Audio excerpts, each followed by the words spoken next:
What's up? What's up? What's up, Quay? How Hey, you doing? I am fine. I'm excited. How about yourself? How are Baby, you can't doing? believe we are back for another episode. This is Episode. episode Thank 7. Can you believe we here? I can believe it. With us being Man, real, I can believe it. it's like I don't even know how we got here, but I feel like each day is becoming better and bigger. And I'm excited. I'm excited. I'm super ready for what tonight is going to bring. We got some of the legendary, and I Yes, do mean legendary coaches yes. from the Dallas Metroplex area coming tonight to give their unfiltered opinions, their knowledge, their just everything that they have brought to the Dallas Metroplex, and even more beyond Dallas, because they have done competitions and shows internationally, I mean nationally, and they have been in some places and seen some things. And I am ready to really get some more knowledge from them. I actually know them, but I think we both know them, but I just want to learn some more because I feel like you can never know enough about a person. And I think there's some Right. more things we will find out tonight. So I'm excited for I'm tonight. excited. I can't wait to hear everything that they have to give and feed into us. So yeah, I know it's gonna be good. I know it It's is. gonna be an epic night, and we're going to definitely not waste any time. We're gonna get started because I know the chat is about to get live in here. Because, baby, let me tell y'all, we put that flyer out, and the girls went wild, and the guys went wild. They were like, "Wait a minute, we gonna be there? What time is this podcast?" Look, my messages was going in. They was like, "What time? Who and where? What do we need to be?" And I'm like, "Look." Look, I said, let me get my stuff together. I'm gonna put my little fedora on today. I said, let me get my stuff together because we got the queens coming Look, in the okay, you came ready, okay? You tell me, but it's okay. ready. Look, had to give you a little something different. All right, so we're gonna go ahead and get started, y'all. We're not gonna wait. Y'all know how we do it. We always start off with our opinion of what the state of the auxiliary is. So, Quay, give us what you believe the state of the auxiliary is this week. I mean, you've already said it. It's going to be about the history of our legends this week. What was behind the grand building of our community here in Dance? Who was behind it? How did you do it? So Look, tell me, I want to know because without them, what would it be like today? let me tell y'all, these are people that I have looked up to for decades. People who have poured in knowledge, people who have set the bar so high that I just even thought in my little lifetime, if I could just reach a measure of their bar, I'd be doing something. A boy just you just want to dust my shoulders off, like, okay, can I just get a little bit of that light? But look, I don't deserve the praise that these ladies are about to get. So we're gonna get into some things. Let's go ahead. I'm gonna give y'all my state. My state is really Yeah, good Brandon, question. what is Look, your state of the it's auxiliary? We need to know. it's this year is about our history, our legacies, and our legends. Ooh, that could have been a title, quite. That Okay. could have been a title. Yeah. Okay. So we're gonna get into those things tonight. We're not gonna delay. We're gonna get into it. So let's go ahead and get through our announcements real quick so that we can do it. Y'all know we have our legends coming to talk to us tonight, our legendary coaches. We have Miss Iris Wesley Wyatt coming. Y'all know her from Lincoln Purple Flash. Y'all know her from the Yes. Orchesis Dance Company. Y'all know her from Dallas Unique. Okay. She has brought so many styles and so much knowledge and dancers through the Dallas Metroplex that I cannot wait for her to come in and shine her light tonight.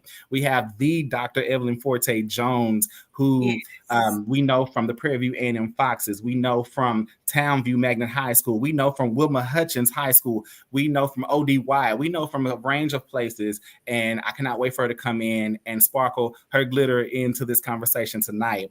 We also have the Kayla Evans coming from the South Oak Cliff Pivoteers to show us how she's doing it, to be in that legacy. Now, Kayla hasn't been coaching quite as long as Miss Forte and Miss Wyatt, but Kayla has definitely come in and put herself in a range of greats here in the Dallas Metroplex area. And I'm excited to see how she is going to put her spin in on this modern day of what, the state of the auxiliary may be for her. All right. So going in, we're going to go ahead and get started with a few of our announcements. Y'all know we like to always let people know about what's going on in the auxiliary world. There are still a few auditions left, and so we're going to do that. I'm going to put the flyers up. If you'll read them for us tonight. Okay. All right. If you can see them. All right. So Grambling State Orchesis Dance Company, their auditions, they've already had their last audition prep clinic April 6th. So if you needed to prep, it's over. It's too late. But you still have time prep for April 27th, which is their audition date. So you still have time for that. That is next Saturday, I believe, where auditions are held. So yeah. Well, 2 Saturdays away. 2 Saturdays. Right. All right. So you still got 2 Saturdays there. All right. Next one. We have our UAPB Golden Girls. Their auditions are being held at the Rodney Perham Suite 518, April 20th. Their auditions are hosted this weekend. The cost is $40 per participant, and you need to register by scanning the QR code here on the flyer. We have we just did them. I'm sorry. But they do have scholarships available, so definitely keep in mind you can get a scholarship to dance. All right, we have Jackson State Prancing J Sets. Their auditions are opening. They already closed the deadline for their applications. So the audition date and application fee deadline is due May 10th. It's already passed. And auditions are May 17th through the 19th in person. And they just announced their captain too, baby. We got Alea coming in this, baby. They got Alea coming through. Okay. All right. Here we go. Next one. We have our fabulous dancing dolls from Southern University. Applications have opened March 15th, and they were due April 6th. So if you missed the deadline, I am sorry. The deadline has passed. In-person auditions are May 4th at the Isaac Greggs Band Hall. So you have time, a little bit of time to still prep for the auditions. We have the Silkette and Spartan Guard prep pre-audition training auditions. They actually had one this past weekend on April 13th, and they have another one coming up May 4th, May 18th, June 1st, June 8th, and July 6th. They are from 10 a.m. to 1 p.m. Okay. We have our Edward Waters University Tiger Dolls 2024 auditions April 20th, which is this weekend, and April 21st, which is also this weekend.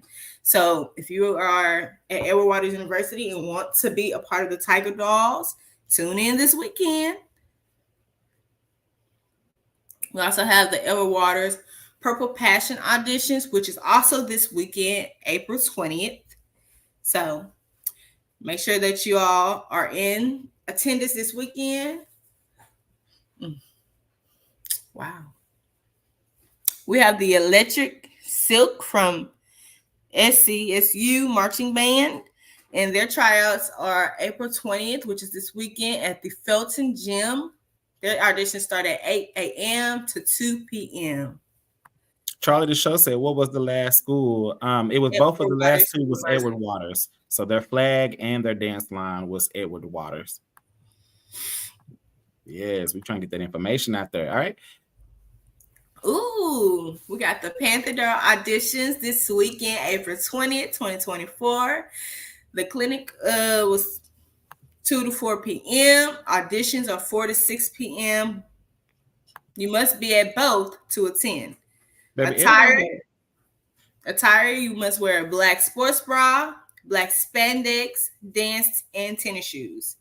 Reeboks are recommended. The audition fee is $50 per dancer, and they will be held in Leroy Moore Gymnasium. Excuse me. Baby, everybody auditions is this weekend. Okay, they get it out the way. We have the Royal Dolls flag line calling all the freshmen. So if you're a freshman, tune in, and you want to be a part of a flag line, tune in. Their auditions are held April 24th, 2024. and April 25th, 2024 at 5 p.m. at the, doesn't say, so. It's okay, but they'll figure it out. All right, and we have our scholarship. Quay, go ahead and let them know about that scholarship. We have our Defying Gravity Dance Scholarship. This scholarship is for anyone who dancers who identify as Black, African American, or Latin descent, currently enrolled as a high school senior with a 2.75 GPA on a 4.0 scale, currently dancing in a high school program or community dance team, intends to major in dance, minor in dance, or is selected to dance on a 2024-2025 HBCU dance line. The deadline for this application is April 15th. So tomorrow. You still have time to get it in tonight, okay? If you want the scholarship, for anybody who's dancing in high school and plans to be a part of a dance program, you have time. Don't let the scholarship pass you up, y'all. So you still got time. Get on it tonight. Put in the little midnight oil, and let's go ahead and get that scholarship. Because like we said, your talents can take you far, and these scholarships will take you further. Amen. Yes, amen. All right. So we're going to go ahead and get into our next thing, guys. Y'all know our camp is coming up. That's right. The Auxiliary of the Collegiate Way camp is coming up June 3rd through the 7th, 9 a.m. to 5 p.m. is going to be our public camp. We also are doing a private camp this year, the week prior to, and we're going to be putting some more information out about both of the instructors that are going to be coming out. You're going to see that information coming out soon. It is posted on the website. But we also will be housing the camp this year. I have not put the updated flyer on here, so forgive me. But we will be housing our camp, our camp this year at Cedar Valley Community College here in Dallas, Texas. So that is where the official location of the public camp will be, June 3rd through 7th. We are inviting anyone from 6th grade through community college age to come on out and be a part of this camp. We have people coming from some of the hottest teams. We got Motion of the Ocean, the Stingettes, the J-Sets, the Orcheses. We have the Dolls. We have oh baby, who am I missing? Golden Girls. We got the Golden Girls. We got them coming. Look, we got some good teams coming. And look, your registration will be because they're Twirling Thunder. We got Platinum Girls. Look, we got a lot of people in. This is not just a dance camp, y'all. This is definitely a camp for all auxiliary. Okay, and you know what? I ain't gotta tell you this. I can show you. Let's show them. Hey y'all, I'm Coach Quay. And I'm Coach Brandon. And we're inviting you to come join us at Auxiliary the Collegiate Way. You'll be getting trained by some of the best HBCU dancers in the SWAC. You'll be learning marches and struts, stance, and choreography. This is not your ordinary stand camp. You'll be learning some of the baddest field shows on the floor. And this camp is not just for the dancers. It's also for our twirlers and our color guard. That's right. We have collegiate instructors coming specifically to train our twirlers and our color guards on the level it takes to be a collegiate twirler and a collegiate color guard on the field and in the stands. Oh, and don't forget about the showcase. That's right, the showcase. On June 7th, we're inviting you out to come support the campers as we put on a showcase. Last year's showcase was amazing, so imagine what this year's showcase will be. The camp dates are June 3rd through 7th from 9 a.m. to 5 p.m. Camp registration per dancer is $150. However, if you are a team and you're going to be bringing 10 or more dancers, we have a special payment link for you. Hit us personally on the Passion in Performance contact. All right? Make sure you come out. Quay, let's get out of here. Hit him with the ocean beat. Oh, you ain't leaving me behind. I'm coming right after you, sis. I'm coming.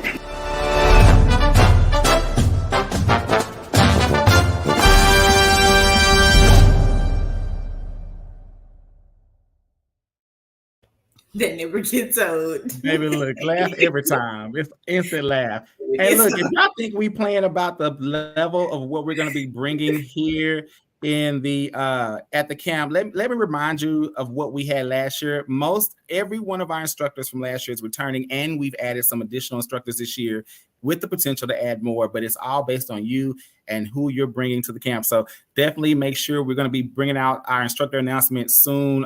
With all of the instructors, we're going to have private and public.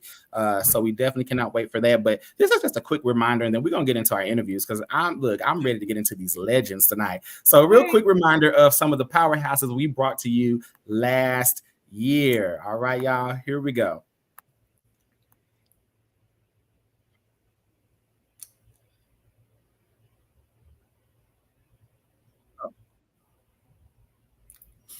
My bad, y'all. Look, we coming, y'all. We coming.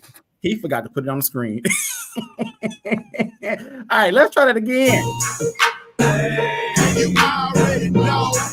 It's your boy, Lil We're gonna have the whole world rocking in this.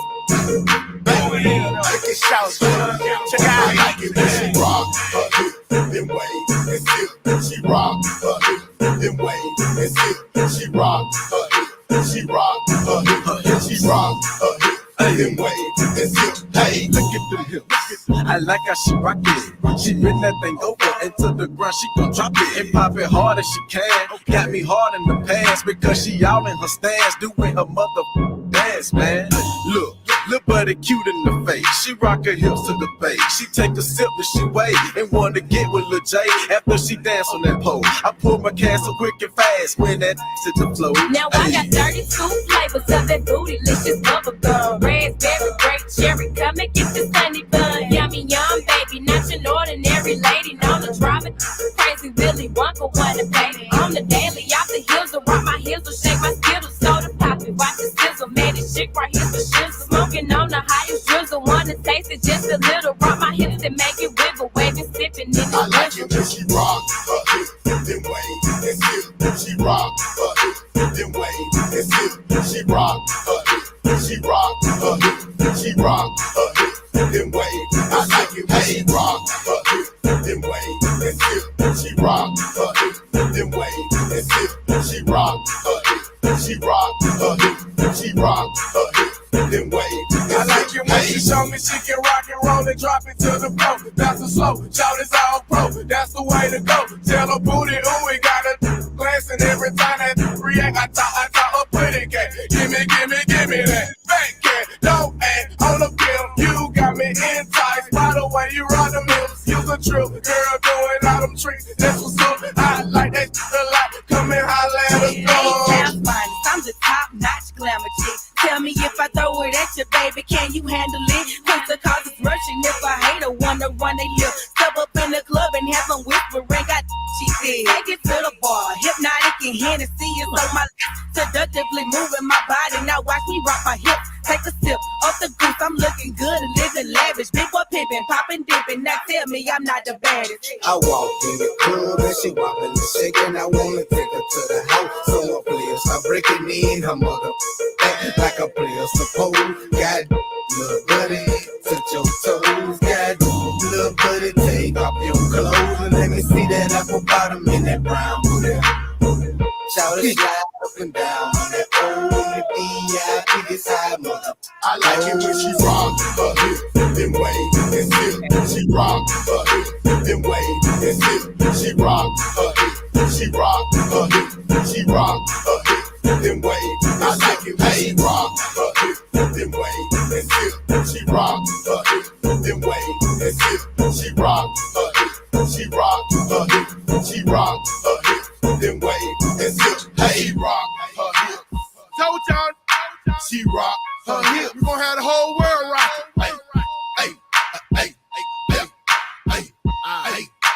I like the way she rock her hip. She rock her hip. We don't did it again, man. Crime on. I like the way she rock music. I love that video. Baby, when I tell y'all the heat was in the building, and I cannot wait for this year's collab because we got some of the biggest coaches I don't even know through from the swag. So when we put that announcement of everybody we're going to be working with this year, whether they're in the private side or the public, because we got some that are for both sides, some that'll be doing both sides, some that's only doing one side. But when we put it out there, y'all going to be like, Wait a minute now. Okay. All right, y'all. We're going to get into it, y'all. I cannot wait. I hope y'all are ready. We're going to get into our first interview of the night, y'all. It is that time. We have given y'all all the announcements. We're giving y'all all of our opinions of the State Auxiliary. We know where we're going, but it's time to hear our first legend of the night. All right. She comes from the Yvonne A. Ewell Townview Magnet Center. She's retired now, but that's where she was. That's where we know her from, by way of the Hill through Prairie View A&M University. Her name is Dr.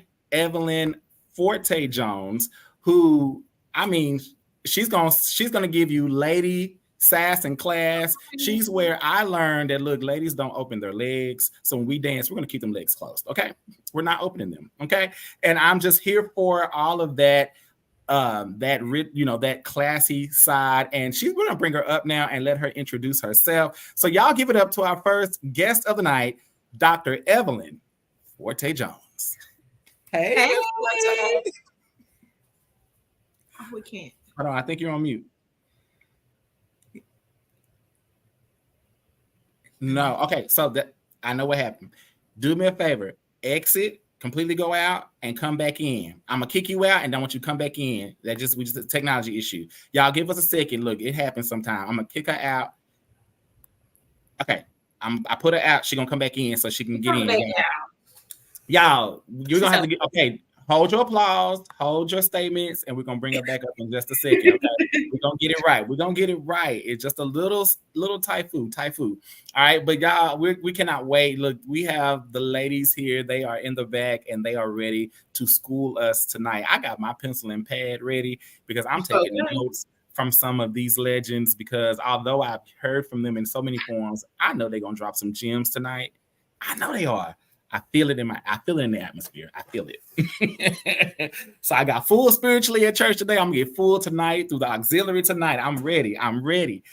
Okay. Ooh, Quay, what are you hoping for out of this conversation tonight while we're waiting on her to enter the room?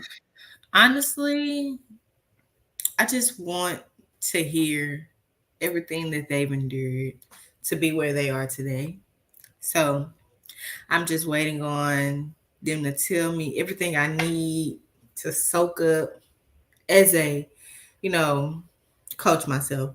So I'm just excited to get some advice, get some history, and just ready to hear them speak. I'm here for everything. I am here. I'm just making sure Miss Forte knows what we said. I don't think she could hear us, and I want to make sure. So I just sent her a message. Y'all give us just a second. We're gonna bring her up, okay? Now, while we're waiting on her to get back in the room real quick, again, we do know Miss Forte to be here. Like I said, this is Dr. Evelyn Forte Jones. We know she has received her honorary doctorate, and she has been named that. So she's here.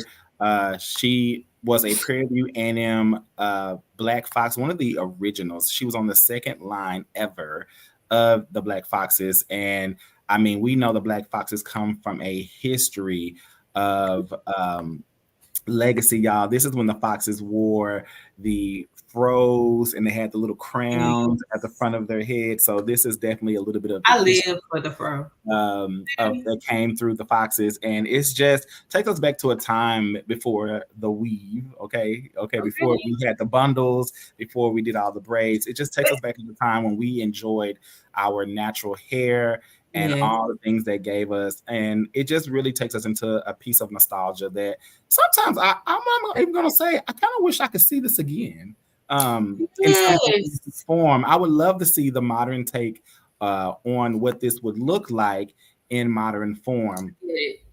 We have a rare color picture here of them. I think I just heard her come back in. Okay, so we're about to bring her back up, but this is a rare picture. Miss Forte in this picture is actually on second to the right end. Okay, second to the right end. So you're getting to see a colored picture of what the time was like back in that day. Look at the froze. Them froze are big and magnificent. The pieces in the front. But we're going to bring her back up because she is back in the building, and we're going to give her this introduction again. So just like we never left. Okay, y'all give it up for the Dr. Evelyn Forte Jones. My goodness, you all are so great at this. I'm loving this. This auxiliary thing is what's happening. I'm loving this. And I'm so proud of you guys. So proud. Thank you for having me. No, I appreciate that so much. That means a whole lot to, I know, myself and my family and all of the people who stand behind me. We're proud of you guys and we thank you. So what is it that you want me to do right now? We want me to talk about myself just a little bit? Yes, brag about yourself, please. Well, it's been a long 42 years, okay? Yes. Of a career that I believe was given to me by the master himself, God the Creator. So this story and this journey, it goes all the way back to childhood, okay? It goes, and I'm not going to take you all the way back, but it goes all the way back there, where I started in Singing Hills Recreation Center right here in Dallas, Texas. I began to teach little kids ballet and tap that I self-taught myself. And then I began to teach little kids in the Singing Hills Recreation Center every summer. And I did that right up until I came out of high school. But before I came out of high school, I was in my junior high year at Sarah Zumwalt Middle School. And I wanted to be a part of the dance team there. And it turned out that I could not be because of some things that my parents could not do at that time. But that really struck a nerve, and it really did a few things to me. And I just felt like I wasn't worthy of being on a dance team. Mm-hmm. So I thought, well, you know what? I'll just falling down. I'll just dust myself off and get back up, and we'll try this again. And I went on to high school, where I graduated from, which was Wilmer Hutchins High School. And I was a cheerleader in high school. And so that really gave me a perk, and that boosted me. And I went on off to college, and my parents, they didn't know about, colleges and universities back then. So I signed my papers, and I decided I wanted to go to PV. And so that's what I did. I went to PV, and I tried out for the cheerleader since I was a cheerleader at my high school. I tried out for cheerleader, and I was a cheerleader at Prairie View my freshman year. And after that, I saw these beautiful girls come marching down the way there on that one street. We only had one street you go in, and you one way in and one way out. So, but I saw these beautiful girls, and I thought, oh my, that is just wonderful. I wonder if I'm able to do that. And it came to be that I ended up on that line. And it was amazing at the time, because at that time, I think I was on the second line. So I'm one of the original individuals that started on that line. And thanks to my director at that time, she really poured a lot into me. And I became really, really good at that, not knowing that with her help and pouring that into me, I just did not know that I would end up having a career in doing that my whole, continuing almost here at the age I am now. And it lasted over 42 years in dealing with dance and all of that. But I started out dancing, but then when I left college, I went on to Wilmer Hutchins. I went back to the school where I graduated from, and I was the dance majorette instructor there under Mr. Simpson, Bobby Simpson. and he and I worked together. And I think that I believe, and the people say I did, but I believe that I brought a lot of talent to that group. And they flourished, and they really, really did well. And I did that for about 3 years, and then I went on to the state of California, where I worked at Clovis West High School. Now, this was a big change for me because at Clovis West, they had put me over the auxiliary. And so I just did not want to be outdone there and I was one of the only African Americans there. So, and I'm over this whole group now. I've got, but ma'am, you've got to do flags, you've got to do rifles, you've got to do batons, you've got to do streamers, and you're going to do the dancers too. And so I thought, this is a big pill to swallow. And I just did not know how I was going to do all of that. But then I thought I had to start putting my brain cells together, and I had to start thinking synergy, streamline. You got to go into this with the resilience of the ideas and the creativity that you have. And so I had to jump in there, and I had to pick up a baton and teach myself. And then I had to move on to the next group while I got this group over here working, and they're doing the rifles. So I had to teach myself how to do rifles, and so on. So I ended up being the director of the auxiliary. It was no longer a major red line. It was a dance team and everything that poured into that. So I had a big job there, and that lasted for some years, and I got better at it, because I would not be outdone. I love that. So after that, I went on to the university in my master's program at the University of North Carolina, A&T, in Greensboro, North Carolina. And there were some young ladies there, and I was in that program, but there were some young ladies, they saw me twirling outside in the hallway, trying to teach this other little girl that was going to be on their line. And so they said, wait a minute, hold on. Can you teach us that? And I was like, yeah, no problem, So as I was in that program, I helped those young ladies. And then when I got finished at North Carolina A&T, I came on back I went back to California, and then I ended back up in my hometown of Dallas. Yes. Well, not Dallas, it was Fort Worth, Texas. And I ended up teaching at O.B. Wyatt High School, where here again, I was put over that dance team over there, and the twirlers and the flags. When they found out that, hey, this young lady could deal with the whole thing, the auxiliary. And so I'm like, okay. So I learned how to strategize.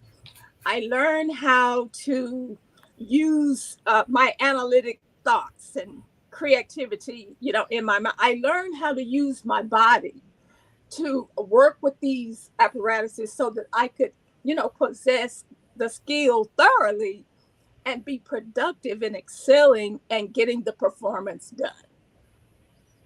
And that was the nature of my career. That was the nature of my talent being put to work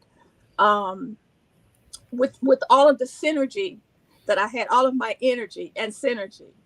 That was my cup of tea, and it was my baby. And so I left there, and I left Fort Worth. I worked there 5 years, and I came on into A. Maceo Smith High School. I worked with Cecil Neal at A. Maceo Smith. And of course, at Fort Worth, it was Ham. They called him Ham, like Mr. Hamilton. That was his name. There was a band director there. So I know all the band directors all over the place here in the state where I live. So I went on to A. Maceo Smith, and lo and behold, auxiliary again. So here I was over the twirlers and the cheerleaders here, and we built that program. And of course, all the while I'm doing this, I'm the theater director as well.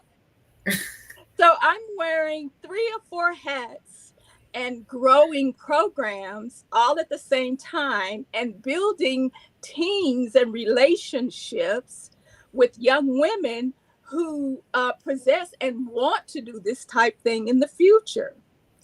So God has planted me in these areas to do this. Now, all the while, in my growing up, I was always in the church. Even before I left and went to California, I was minister of music at a church here in Dallas and Jacque. I was a minister. And when I left that, my mom had played for a church here in Dallas. And when my mom passed away, I took over. I was a minister of music at that church. So ministry and auxiliary. It's real. It's real. It's real. And sometimes you ask, what sustained you? What sustained you? So I went on after I left A. Maceo Smith, and Townview Magnet Center was not even built yet. And I'm the theater, like I said, I was wearing 2 hats. And so the theater program came into play, and I was hired to be the director and the technical director of Townview Magnet Center. And however, I went on to bring in the dance team, the Royalettes, with Mr. Dean Hill. And Dean Hill and I started that program, and I started my theater program, and I ran my theater program and my auxiliary program for the next 19 to 20 years. And I had a successful program under the band director, Mr. Hill. And we worked side by side. And when we came out in Dallas, I thought we had done a great job.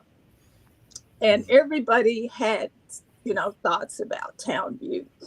And I love Townview. I was the first person to, those young ladies came on, and I started the Miss Texas program with the Miss Townview. I think I was the first person to take Miss Townview to Miss Texas.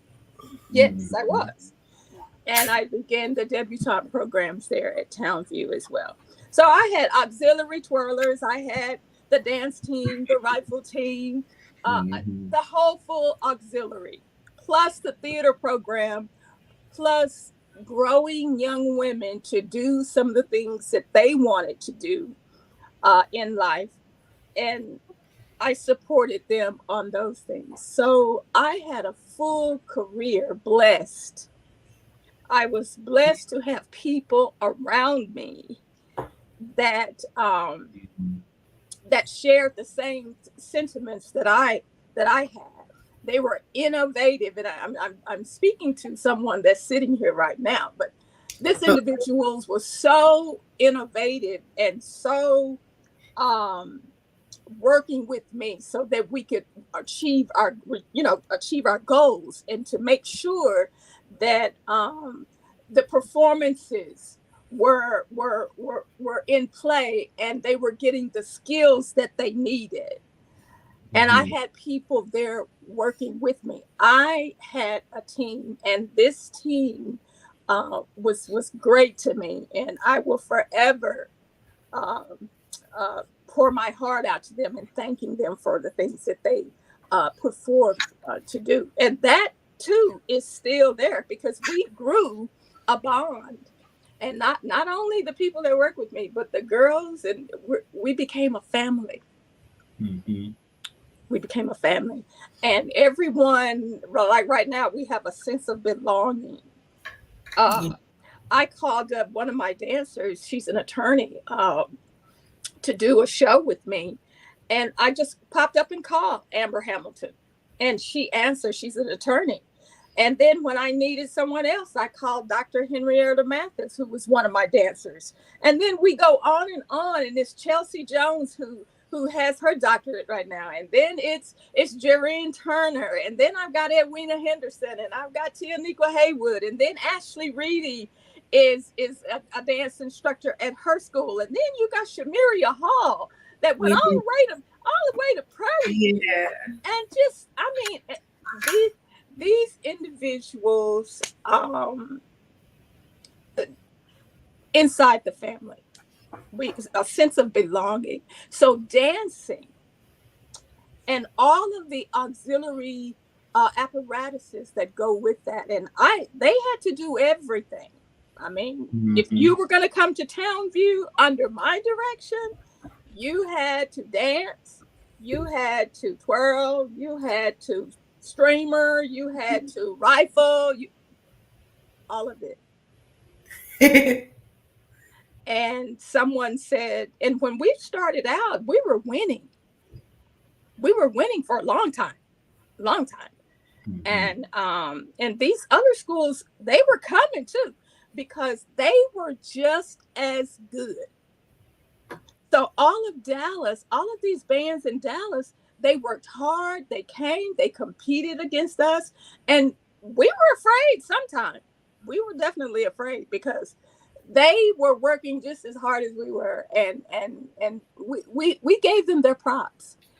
Kimball was on task, Lincoln was on task, Carter was on. Everybody just had a whole lot of energy and a whole lot of creativity, and they brought their own styles.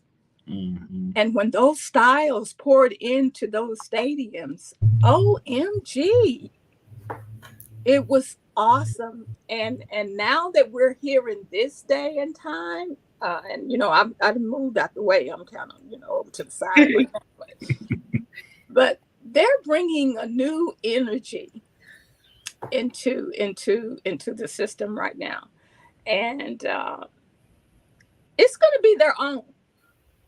It's going to be their own, and I'm going to be accepting it. Why? Because there's a new tech savvy thing that's going on that's helping these people along to grow their programs, and it's looking good. It's looking good. I can't take anything away from what's coming at us now. This program, this program that I'm on right now, you guys program, awesome. And this is going to grow a lot of the individuals coming. So I'm great. I went on. I said that when I retired from Townview Magnet Center, and I said, since my whole career, starting with my mom in the church and in ministry and the minister of music for 3 or 4 different churches in my career, I always wanted to make sure that I got the highest of the highest in divinity, because that's what my mom wanted me to be. She wanted me to be a great speaker in that area. So I went on to get my doctorate in divinity. And once I did that, then the honorary came along. And so all of that came along because I spent so much time with all of my children. I spent a lot of time, and I never had time for myself, but I had the opportunity to go to school after I retired and get those accolades that I wanted to have. And so now I'm a happy camper sitting back, and I'm watching all of the great things that the other schools and all of the other band directors and students that are coming this way. I'm just applauding them because they're doing some great things. Let's just read some of these comments because she gonna school us. Let's read some of the comments real quick, and then we're gonna get ready for our next. All right, so Achwachuka is in the building. She said, "Hey, Miss Forte, definitely had a sassy and super classy." Kiana Lynn said, "Love that every OG you've had on this podcast have had experience in all auxiliary sports and great perspectives." Brandy Nicole said, "You did an amazing job. I love being a part of your team and learning from you." Achwachuka came back and said, "Yes, ma'am," and the legendary mandatory red lip. All All right. And you had a comment over on Instagram. We cannot put those comments on our screen, but over here says Sakura Tania says, OMG, Dr. Jones, you gave me a shot at Townview as the flag captain, grad of 2010. Phenomenal teacher. TMCC. So they are the love for you, Dr. Evelyn Forte Jones. Look, we just got a glimpse of the magnitude of this woman, and she tried to condense it because, baby, she trusts me. There's so many things. But we're gonna drop you down, Ms. Forte. We're gonna bring up our next guest, but we're gonna bring you back. We're gonna have this panel interview, and you're gonna get to hear more of her take, her opinions, and all the things that she has to weigh in tonight. Thank you, Dr. Forte. We're gonna drop you down. Thank you guys so much. All right, y'all. We're moving into our next, y'all. That's just one of the already got a lot that we have coming. Our next guest, y'all, she is another one of those who have been at the beginning of something. She has a legacy that is as rich as the dreads in my hair. Okay. It runs long. She has a fandom that walks behind her. I mean, she has a group of people that when I say she say go, baby, they be on ready. And I was like, baby, look, if I could ever have just a little of that, but I'm here for it because she deserves all of her flowers. And we're going to pop up our next guest now, baby. She started with the Orchesis Dance Company back at Grambling State University. And if you don't know who's in this picture, baby, she's on that bottom right over there, that bottom right front row. Okay, because she definitely does not give back row energy. She's a front row girl on that bottom right-hand side.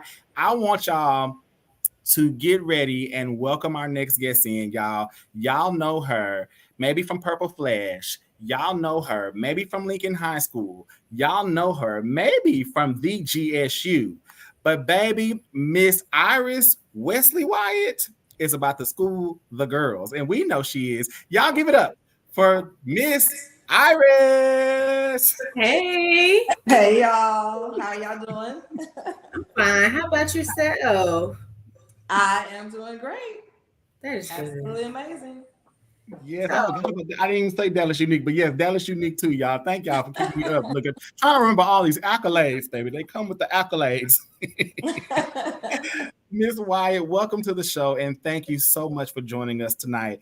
Can you please give us some of your rich history and what brought you to who we know you to be today? Oh my God, this is a hard act to follow Miss Forte, baby. She laid it down. Well, I will start off with dance saved my life. When I was in middle school, my parents were going through a divorce, and I was like just going crazy. Like I was bad. I was standing on top of just telling the subs what we were not gonna do as a class. And the crazy part about it, the whole class is following me, and I'm probably like 4 or 5, less than 100 pounds, but everybody's following me. But and my mom came and she was like, I gotta do something with you. I gotta get you involved in something. So I started to get in the Dallas Black Metropolitan Twirlers is where I first got my start to actually start to dance. And we traveled all over the nation, all it was everywhere, twirling and dancing as a young person. So then I went to Skyline and I started to dance. All right, girl. I started to dance on the Skyline Silhouettes. And of course, we had 70 black girls. We had 70 girls, and only 11 of us were black. So, they had never had a African American that had the skin tone of mine. Most of them were pretty fair. So, of course, I'm one that's never going to be denied. I feel confident in myself. I feel confident in my Blackness. So, I really put forth a huge effort to become the first Black captain. Of course, I didn't make it because they weren't ready for that at that time. But I was the first co-captain, which I really kind of ran the team anyway. So from there, experiencing that, I was like, okay, I want to do something different. This white experience is not for me. I want to go deeper in my Blackness. So of course I chose Grambling State University, where I really learned how to dance, baby. When I first got to Grambling State University, baby, they were twirling all over the room. I mean, pirouette turns. I mean, just technique beyond technique. I mean, they were doing things I had no idea what they were, you know. Mm-hmm. But I was that go-getter girl. You know what I'm saying? It's like I'm not gonna be denied, you know. And they were like, girl, don't worry about it. Freshmen don't dance their first year. Because at Grambling, it's not a set line. You know, all the other teams, there's a set line. You try out, you make it, and you're on the line. Right. Not at Grambling. It's 30, 40 girls in the dance room, and they dancing with 12, 10, and you gotta become part of that number. So, baby, I had to fast track my technical ability, and I was one of the first freshmen to travel. And that travel game was one of the hottest games of the year, which is the Battle of the Bands in New Orleans, the Bayou Classic, baby. So I got there, and then Diamond Ronnie Grigsby, that lady took me under her wing, and she taught me what technique is about. And so that's my foundation of who I am as a dancer. I'm about technique. You can buck, you can do all the wonderful tricks, but if your passe is not passeing, you know, because a lot of people want to put their foot at their calf muscle, and just because they're turning, they think it's right. No, sir, no, ma'am. You need to put that passe has to be up at the knee or higher, and you must pull up in your sternum. You know, I mean, all of that has to resonate in your body for me to respect you as a dancer. And a lot of people have a tendency to say, you know, you're hard. It's not that I'm hard, it's because I had a hard road to toe. And when you had a hard road to toe and no one like made you do it, you had to go do it, you had to study. And back then I didn't have YouTube and all those other things. I had to be in a room with other girls, ask my instructor for videotapes, study those people so that I could become who I became. So, you know, I'm really serious when it comes to technique. You know, port de bras, you know, people say port de bras, what's that? You know, that's the first thing lets me know you don't know nothing about dance. Because that's all about the arms placement. You know, when people place their arms straight to the side and they say second position, but you can't see your arms, you're out of position. When you're down, you're in second position plie and your seat is below your knees, you are all out of position. So although, you know, you see those teams, they be butterflying with their knees, that is bad for the kids' knees. You know, all of those type of things that just grinds my goat. Like why y'all messing these kids up where they're not gonna be able to walk when they're 35? You know, that kind of stuff. So technique is really, really serious with me. So from there, at Grambling State University, I went on to teach at Lincoln. And I started, which is called Purple Sensation. I created the majorette dance team, and because Purple Flash was taken. So I created that team, and I named that team Purple Sensation. And then at one point, the drill team director left, and I had to take over both teams. So from there, I had Purple Sensation, Purple Flash, and then I had boys who wanted to dance, so I created Purple Suave, and then Purple Satin, which is the flag team. So at one time I had all auxiliary teams, just like Miss Forte. I guess once you get in it, you know, you start to learn it all, right? So I did all of those teams, and then, you know, I hit the glass ceiling, because in high school you can only deal with high school kids, and I found myself a lot of times I wasn't fed quality. I was fed some good girls, like so I had some girls who wanted to eat, but I had to train them, and that's kind of hard to do, and it's kind of unfair to them that they get to high school and they don't know what first position is. You know, that's pretty bad. So I created Dallas Unique Dance Company, of which for past 7 years. Dallas Unique Dance Company was where I can touch a kid from the age of 4 all the way to 18. So that helped me give them the foundation that they need early. Let's see. I think you guys asked about that greatest performance. I remember, y'all, it was out of the band. I can't remember the name of the dance, but y'all, we had ladders, and my girls were dancing in character shoes. baby, and it was pouring down. It was raining. I mean, like pouring down raining. But we had practiced so hard. Like, and that's why I have this statement. How you practice is how you perform. So it doesn't matter if it's raining.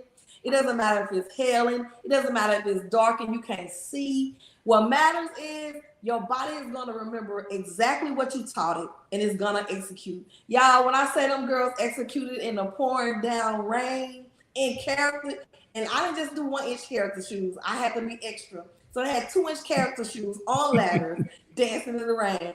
That is the most memorable performance that I can definitely remember. Do y'all have any questions for me? I don't want to go on and on. Quay. The performance you're talking about, I remember being at that Battle of the Bands. I believe it was at the Dallas ISD Stadium. Correct? I was in 6th grade, I remember. And when I saw their performance, I was like, okay, I think I want to go to Lincoln. I think I want to go there. I'm so intrigued by the dance team. And I thought the girls were beautiful. They were poised. They looked great. Their uniforms were beautiful. They looked amazing. So I will say you were on it. You had me in. I loved it. Thank you.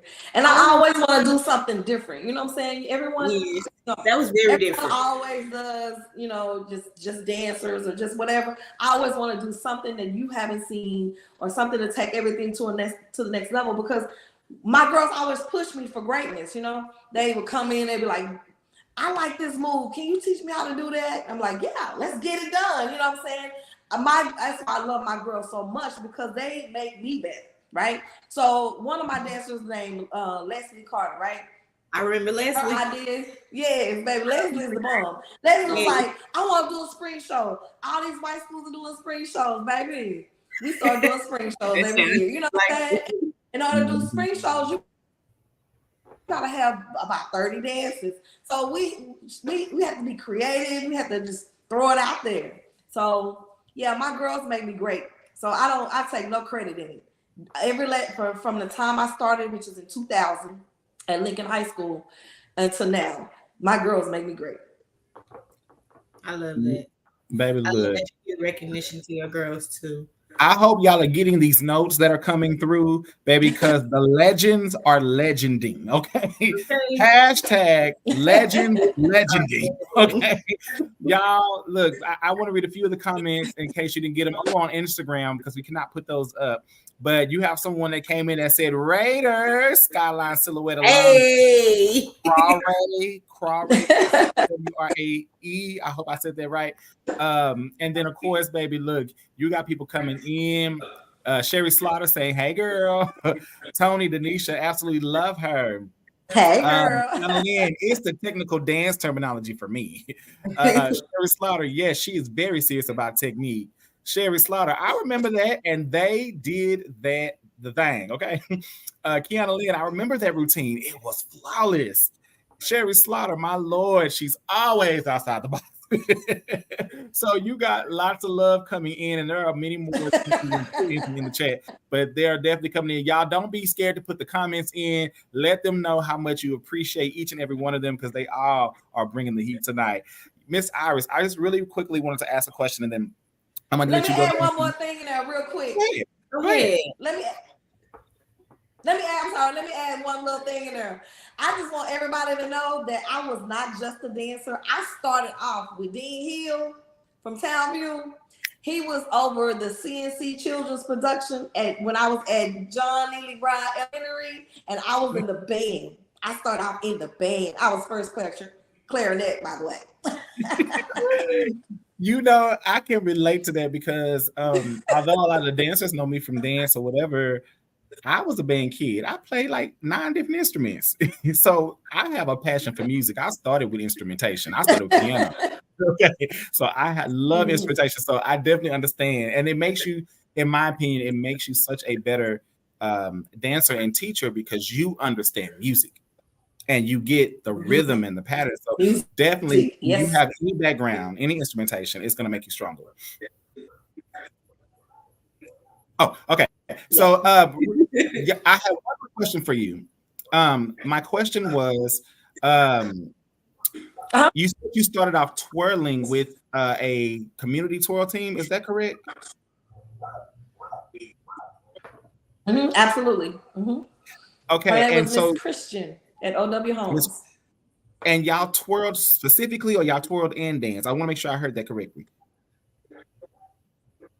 We twirled and danced. Okay, y'all see. So again, we've been talking about for weeks how all of these really marry each other. I know a lot of times in the show style band we separate the units, but this just goes back to show you that in her younger years they were marrying these auxiliary units together, and so they really do go hand in hand. I know we like to separate and isolate, but if you know one, you really should know the other because it makes you stronger. Well, you know, when you go to the foundation of dance, when all of it comes together, right? The foundation of dance started off in ballet, right? So everything branched off from dance. And to be honest, the very first ballerinas were not female; they were male. Here she come with that history. I told y'all. She gonna school us tonight. I knew I was gonna be in school. Let me go and get right there down. All right, y'all, give it up for Miss Wyatt. She's gonna join us back in a few moments. We're gonna give her a quick break, and we're gonna bring up our third guest, y'all. So we'll see you just momentarily again, Miss Wyatt, and we're gonna get into the things with our panel interview. Thank you so much. All right, y'all. Look, we 2 down, 1 to go. But baby, look, she ain't coming in with no lightweight. She's a little younger than the other two, but baby, look, she's carrying some of her own weight, and she's still carving out her legacy. Now, we love that these ladies come from a rich history. If you notice, all of them have a collegiate background. They're not only just talking the talk, they walked the walk, okay? They went and did the things on the collegiate level to have the information needed to have. And to coach and to teach everyone, okay? Our next guest, baby, she is a fox. Of course, baby, we know them black foxes run deep, okay? She is a fox, baby. She be in her uniforms. She was dancing and giving the girls. She comes from a different era than Miss Forte. However, she still was under that charade era, so she definitely understands a different style of fox. And even from Forte's era to her era, there are differences. We want to welcome our next guest, legendary coach, and still building her legacy right now. We want to welcome Miss Kayla Evans, the director for the South Oak Cliff Sock Pivoteers. Y'all give it up and come on in the chat and let Miss Kayla Evans know how much you feel about her. Hey, Kayla. Hey, y'all. Hey. Good. I'm doing real good. I'm really over here pumped up after just listening to Dr. Forte and Miss Wyatt. I just know that I feel like, first of all, like I'm not even privileged to even be a part of this title that they hold because, you know, I'm much younger than them and I don't have as much experience. So, but I am inspired more than anything. And so I'm just glad to even just be able, I'm just honored to be able to even be a part of this show, you know, with those two. Like that's some hard a hard place to come in after those two. But I really like to represent for the more modern times, you know, and the transitioning that's going on and some of the things that, you know, I still plan to do in the future. You know, if God say the same, I'm still here. So I'm doing good and I'm ready for whatever questions y'all have for me.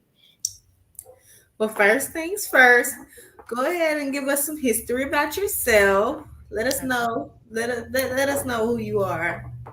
Okay, so I'm Kayla. I'm from Oak Cliff. I'm from South Oak Cliff area. I actually went to South Oak Cliff, so I'm alumni there where I'm coaching at currently.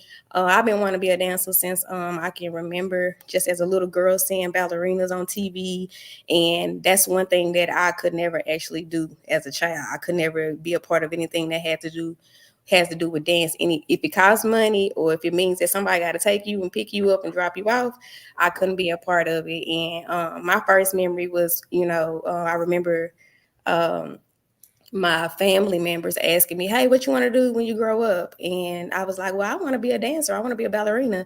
And they was laughing like, oh, no, that's something you can't do. That's not a career. You got to pick something that's going to make you some money, and right. And academically, I was real good in the classroom. So I was like, okay, well, I'm going to just do whatever, who get paid a lot. I'm going to be a doctor, so that's what I chose. Looking forward. So I didn't really look forward to dance from there moving forward.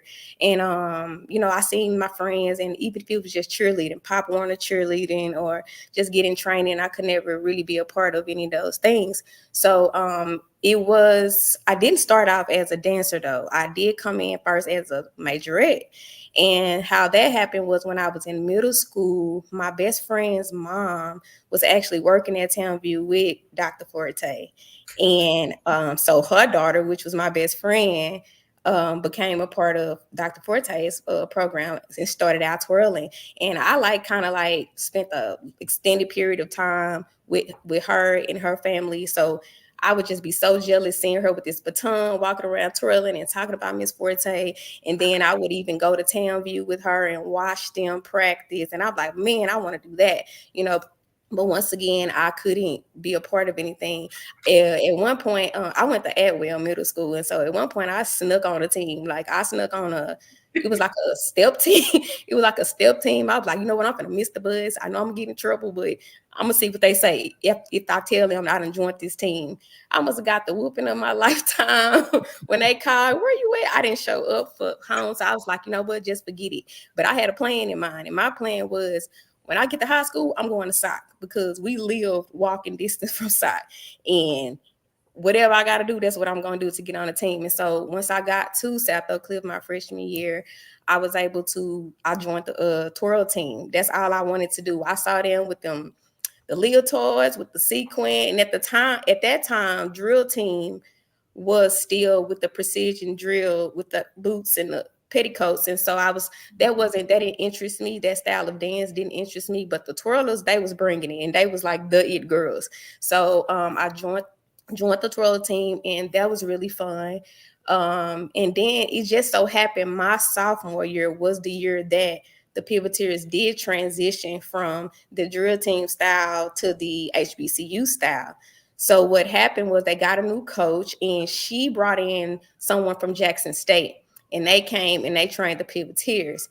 And it was like the first game of the season my sophomore year. And I'm still a twirler at this time. I'm in the stands with the twirlers. And I saw them, and it was the applause that they got from the audience that we had never experienced. And that was like, I was like, oh no, I'm joining that team. And I literally was on the team the next week. Like, everybody was so upset. They was like, how she just get on the team? She didn't go to camp with us and none of that. But the coach, she was just like, oh, I see you out there. You look real nice when you be out there marching. And she just let me on the team. And so I was there to witness that complete transition, as we still wore the boots, the Nancy boots, but we were in leotards. And from there, it really became, the dance was a big deal then, so that's kind of how that happened.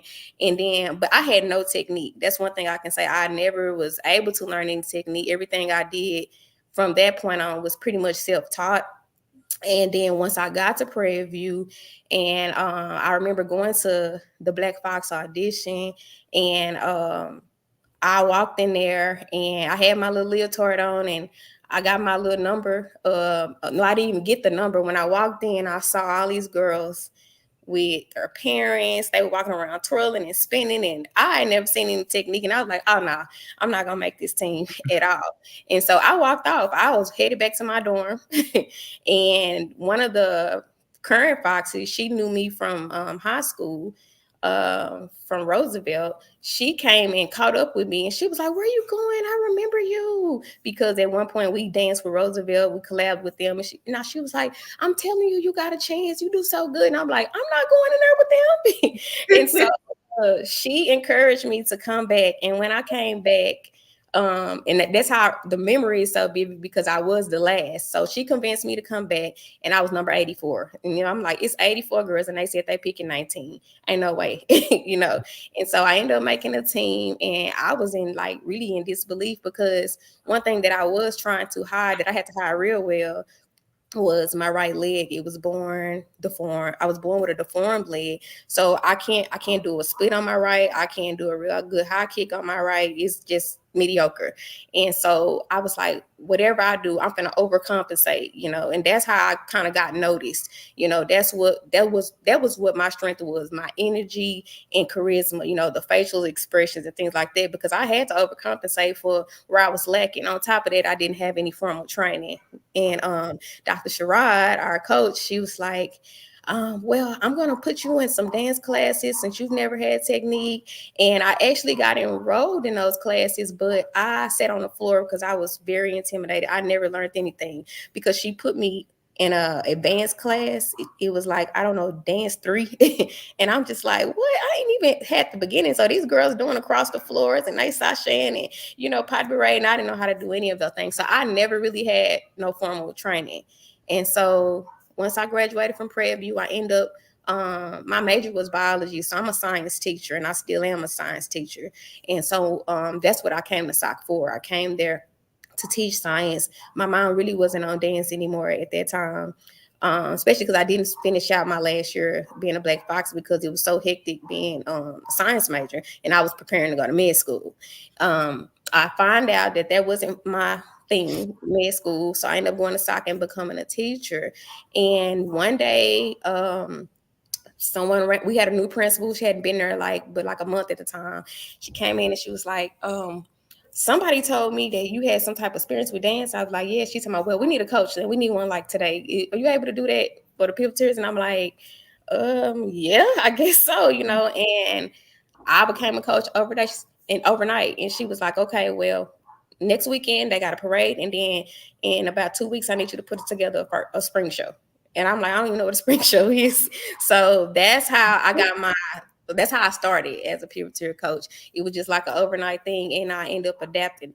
It was very, very hard. I got a lot of pushback, and once I got acclimated with the girls and I started realizing how much I loved it, I'm like, wow, I didn't see God working behind the scenes the whole time, up until the point where I'm seeing it's so much that I don't know, that natural talent is one thing, but skill is a whole nother. And you can be great if you put the two together. So I started on my own seeking, ways to learn new things. And I self-taught myself, kind of like what Miss Dr. Forte was saying.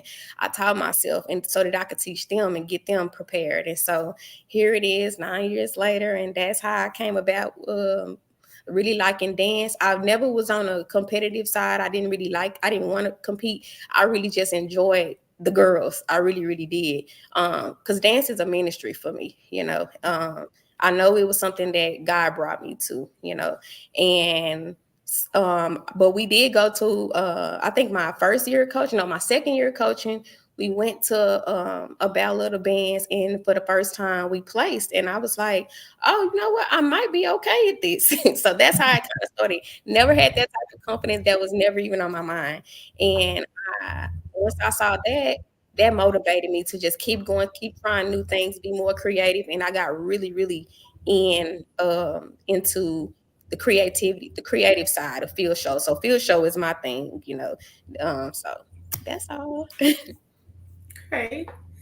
So with you being a Black Fox, could you tell me a little bit about your experience there? My experience. As a Black Fox, I was a Black Fox during a time where I feel like we were really limited. It was a big difference for me. I actually had more fun in my high school team because, number one, we couldn't wear our hair down. We had to have our buns, and we had our makeup. But my experience we didn't travel a lot back then. How they're able to go to different things now. We only did home games or battle of the bands. So the biggest memory was just going to the greatest experiences were going to Honda Ballad of Band, or when we played TSU. And it was really just fun. It was a sisterhood for me. I met a lot of girls. We all still friends, and that's what I do love about that organization. Like alumni, we like stick together. It's Fox for life with us. So all I remember is just like walking around campus and just like, hey, we Foxes. We see each other. We do the sign and we travel. We waiting around for those Battle of the Bands. Honestly, so that's what my experience was like. So, just one question, and then there's some comments I want to read. So you talked about not being classically trained, and I know that conversation is going to be in our parent interview. Don't worry, but I know that not everybody is afforded the opportunity at a young age to get trained. I know some people are able to seek it. You sought it out, in your adulthood. Miss Wyatt spoke on it, that she sought it out during college and got it there. Some people get it, some people don't. What would you say to someone who wants to move forward in dance, but they're not afforded the right, or maybe they don't have that support? Like you said, you didn't have the support, it cost money. What about the kids these days that do not have those same privileges? How would you encourage them to not drop the passion and continue, even though they don't have the technical training or opportunities that some others may be afforded? First thing I'm gonna do is tell them my testimony and back that up with, first I need you to go talk to God, and He's the one who gave me that talent, and seek Him. And it's not gonna be an overnight thing, but seek Him in a way that He will direct you and what you can do about that, because everybody don't have the same abilities in dance either. Like for me, for example, I'm not as flexible as the average dancer, but I will tell them to, whatever you want, you have to go after it according to whatever your ability is. So I would just send them directly to the creator, because that's what I go for. That's my go-to for everything. And then He'll direct their paths. He'll put you in line and connections with people who are in position to put you there. There are people on earth that are already destined to be there for you and to help you along that path. And the key is you got to be in alignment with Him, so you can even hear from Him and to follow whatever it is that He's guiding you in. Because if it's in your passion, if it's a passion, it's really in your heart, you're not the one who put it there. He put it there. And so I would tell them for sure to go to the source, and He's gonna send you the resources. Beautiful statement. I'm not even going to follow up with that because I think that did what it needed to do. All right. So some of the comments that were coming in, some of the comments that are coming in. This last one was actually to Miss Iris, Miss Wyatt. She says, "Me too. I played flute and piano." That was Kiana Lynn. Shadaria came on into the chat. She said, "Greetings, good people." Hey, Shadaria. Charlie the Show said, "I love how all of them have danced and twirled." Now, Miss Evans, you didn't twirl, right? Yes, I twirled my heart. You did say that. You said that. I'm sorry, my bad. Look, I'm listening. I'm listening. She started, baby. Look at the commonality. They all twirl. Come on, twirlers represent. Because let me tell y'all, the twirlers be in the comments for us. Okay, Stock. That's hashtag Stock. That's who we be. SS4L. My last team home. Hey, Miss Evans. Miss Sherry, I said my cousin was a Black Fox. She was fire, baby Fox. Okay, so Miss Evans, we're gonna give you just a quick break, just really quick, and then we're gonna bring everybody up for our panel interview, and we're gonna get into these topics and these things. I definitely want to see everyone weigh on in. Here's another one. Shadera say yes for the twirlers. Period. All right, we're gonna take Miss Evans down, y'all. She's gonna come right back up, so just give her a second. Y'all, look, as y'all can see, we have brought these ladies with the legacy. We've brought them with their history. They are being open and authentic and unapologetic. Yeah. And we love that they are this open. We're about to get into our panel discussion. But before we start this panel discussion, I wanted to set the scene. I know we see many videos and critiques and reviews of all the new things that come in. However, because our guests come from a little bit further back in before the YouTube era or at the cusp of the YouTube era and all of that, I wanted to kind of take a flashback to what auxiliary looked like a little bit then. These are not necessarily their current years performing, but just something to represent the style and what dance at that time looked like. Now, y'all know on this show, we give every era, every decade, every team love. And we've shown you some then and now videos. I'm going to show you, since they are from Grambling and Prairie View, I've selected one video to represent the Prairie View-ish age and a Grambling age from back then. I'm going to start off with our first video, which will be from Grambling. And I'm going to show you two parts. So I'm going to have to move forward in this video. This one is going to, one, show the twirler, because we know Grambling brought their twirler back just a year ago or 2 years ago maybe. But within the last year or two, they just brought their twirler back. There was a twirler back in the day for Grambling. And so this is 1979. And I wanted to quickly just give you a glimpse of what 1979 would look like in that era.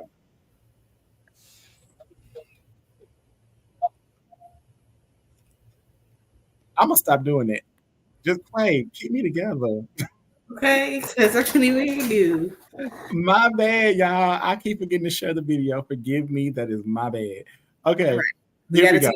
So we're gonna look at again. This is Grambling. We're starting with the twirler on the halftime mark, because baby, I know the twirler's gonna be like, wait a minute, where the twirler aspect? We got you covered, sis.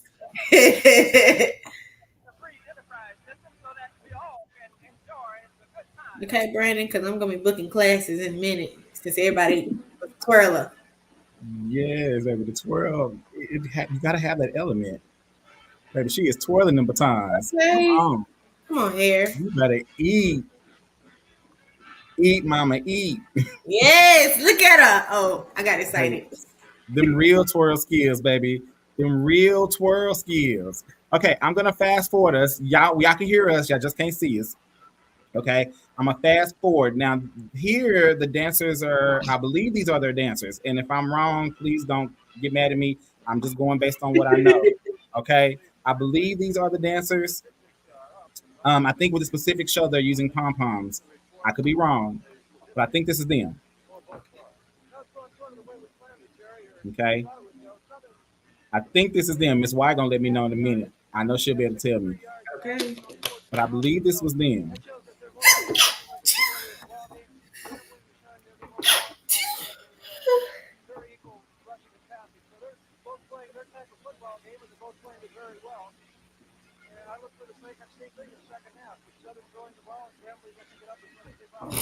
Okay, they got a little buck, just a little bit of a buck in there. Okay, a little bit. I like they're using palms on the field. That's something we don't see a lot of these days. It is so, bless you. It's good to see, them incorporate that element. I sometimes wish we could see our girls do, a cute little palm routine every now and then. Not every field show, but just, a little dedication. The uniforms is given, that white with the sequin. Here for the uniform. All right. And then I'm going to switch us to a clip of Prairie View A&M. I just want to kind of set the standard of where we've come from, so that as we go into this conversation, it'll take flight from there. This is 1980-ish from Prairie View A&M University. And again, I'm going to make sure I shared it. Did I share it? I ain't put on screen yet. There we go. All right. So just making sure I'm good. Okay. And this is a representation of the Black Fox in the 1980s era. I'm excited. Yeah. Oh my God, look at the beauty. Oh my God, look at that. Now, y'all know it's hard to find videos this far back that is not grainy and hard. I'm trying to find the best video I can find for each group. And maybe I should have got some more help. I like this uniform. Like, the material is very pretty. Come on, captains with the different uniform. They used to be a thing. Captains wore a different uniform. Come on, hair pieces. Look at the hair. Like, that's a look. Need to no hair down.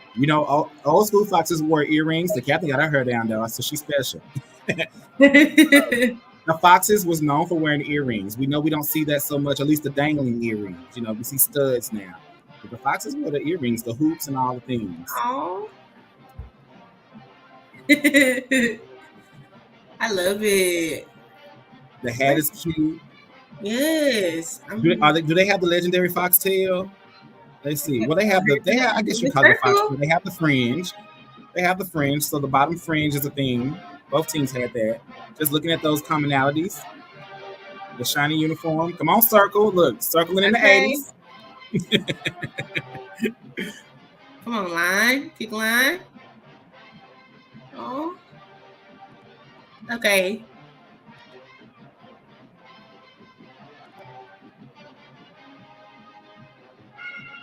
This was the combo.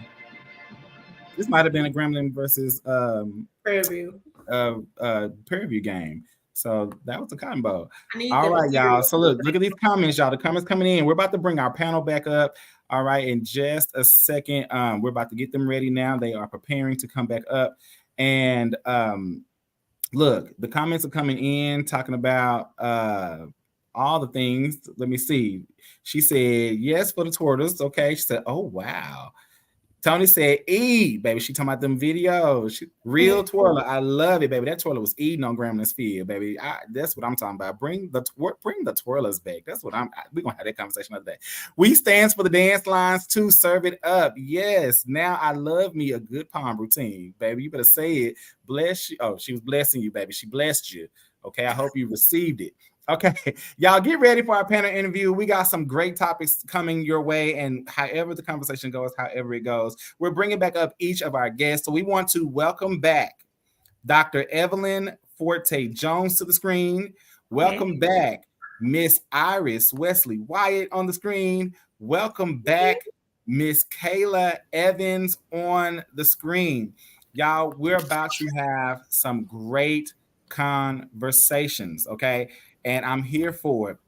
She said Fox was known as headpiece as well. Come on, headpiece. I'm here for it. All right. So we're going to go into our first topic of the night. Ladies, again, thank y'all so much. Y'all are schooling us right now, and so many people out there, and they are here for all of that. What she said, it's the bang. Yes. I'm done with you, Kiana. Go to time out. Go to time out. Okay, here we go. So our first topic of the night, and there's no specific order. So if you want to weigh in or have an opinion on the topic, please feel free to take the floor. And then everybody, once they're done, you could just give your opinion. All right, our first topic of the night is the importance of training, technique, and skills. All right, the importance of training, techniques, and skills. Is there anyone who would like to start with that conversation first? Anyone like to weigh in? Because we've had a plethora of different skill sets and levels. I'll start. Yeah, I was waiting. Technique keeps them safe. It keeps because some dance moves can be really dangerous on the body, right? Mm-hmm. If a student doesn't know where the movement is coming from, it can cause them to injure themselves. So it is so technique, getting on that ballet bar is extremely important. If we want to be, it's the difference between being a good coach and being a great coach. Because like Kayla mentioned it earlier when she was like, I knew I had a passion for it, but I was missing that technique. I had that synergy, I had that charisma, that showmanship, but I was missing that little part. And when she went and got that, that's why sock is so amazing now. I saw sock at road to the state championship, and I was like, you better get it, girl. So yeah, technique is a foundation. You can't build a house. You have that foundation. That's me. Yeah, well, I had the experience. I'm really not. I'm self-taught, but I've had the experience where I've had students who were trained from little bitty kid, and they would come in, and I would notice that training, this girl could do pas de bourrées, this girl could do arabesque, this girl could do this PK turns. I knew what the moves were, and I could somewhat do them myself. But Geraldine, this girl named Geraldine, that was on Townview's line, born dancer, trained well. And every year I seem to be getting that type of girl. And so I I put it to use. Those girls made the team, and they built on what they learned in school as far as technique was concerned, and they taught me. Mm-hmm. And I learned how to put all of those things together. Geraldine, Doronisha, Anastasia, when they wanted to do, I think I was out one semester, and they wanted to do a spring show. And someone, Brandon, I believe, Brandon took my place, and Geraldine and Anna and Brandon and Doronisha and the rest of that crew, they got together and they pulled that show together, but it was full of technique. And those girls brought that in, and they would teach it because I asked them to teach it. And then I would have some girls who just felt like they were not worthy to even be on a dance team. And I would put them with these girls, and they would teach them. And then I learned right along with them, even though I had some knowledge of how it was supposed to be done. But you gotta understand, I was running a whole theater program and dance for, I was running the whole thing. So I had to utilize what I had in order to get the job done. So Miss Wyatt here, you're absolutely right. Technique is very, very important, and the training is important. But like Brandon said, you have some young women who just don't have it or could not get the opportunity to get in there to get it. But I had a plan, and I had young women that had those backgrounds, and they would come in and assist in getting that done. So it was a jewel for my program. I'll chime in real quick too. I was not afforded, especially growing up as a male, wanting to dance. I didn't even explore my true passion for dance until my latter high school years. And college is where it really took off for me, because I was able to make those decisions for myself and not feel like I was being judged, because the world was kind of changing, the times were changing. And even acceptance of male dancers were starting to change. And I did not per se grow up with technique or get the formal training, but as I continue to hone in on my passion for dance, I put myself around others who had it. I put myself in the classrooms with others who could teach it or do those lessons or those studio training sessions, just to build what I knew. I know I could never go back and replace the years I didn't get and the many years that people put in to get it, but knowing it and at least understanding and respecting the art, understanding proper stretching, understanding proper technique when you're doing certain motions, at least getting it and understanding it so that it can be taught correctly, so that I can understand it. And even when there's something I want to do and I don't know how to do it correctly, I go and ask questions from those who do, or I bring them in and have them teach and have them serve. So I know for me as a coach, it's always been technique is a part of what we do. I may not be the most technically trained. I know enough to get it off the ground and to put some good, great routines together. But when I really want to take it up another notch, either I'm going to go train and get it myself, or I'm going to bring somebody in that can further that level of technique that I cannot provide. And I'm okay with saying that, because I tell people all the time, I'm not formally trained,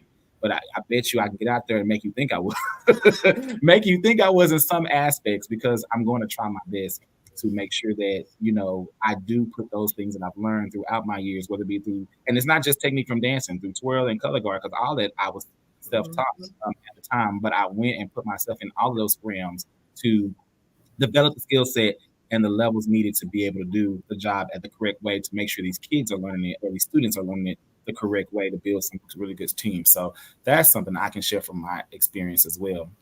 Did anybody else want to bring in the understanding of importance of training, technique, and skills? Because I know that conversation is always happening back and forth between dancers, and I brought this up in another conversation before, or another episode before, but I always hate seeing and I say this lightly, the technical trained dancers, where it's like they're pitting against the non-technical, and there's always this banter back and forth of, Well, everybody, and I know I've been on the side of one of those arguments too, not because I don't believe in the technique, but I do sometimes believe that sometimes when technical people speak, they sometimes down talk those who are not. And it's not that I think that's the spirit in which it comes from.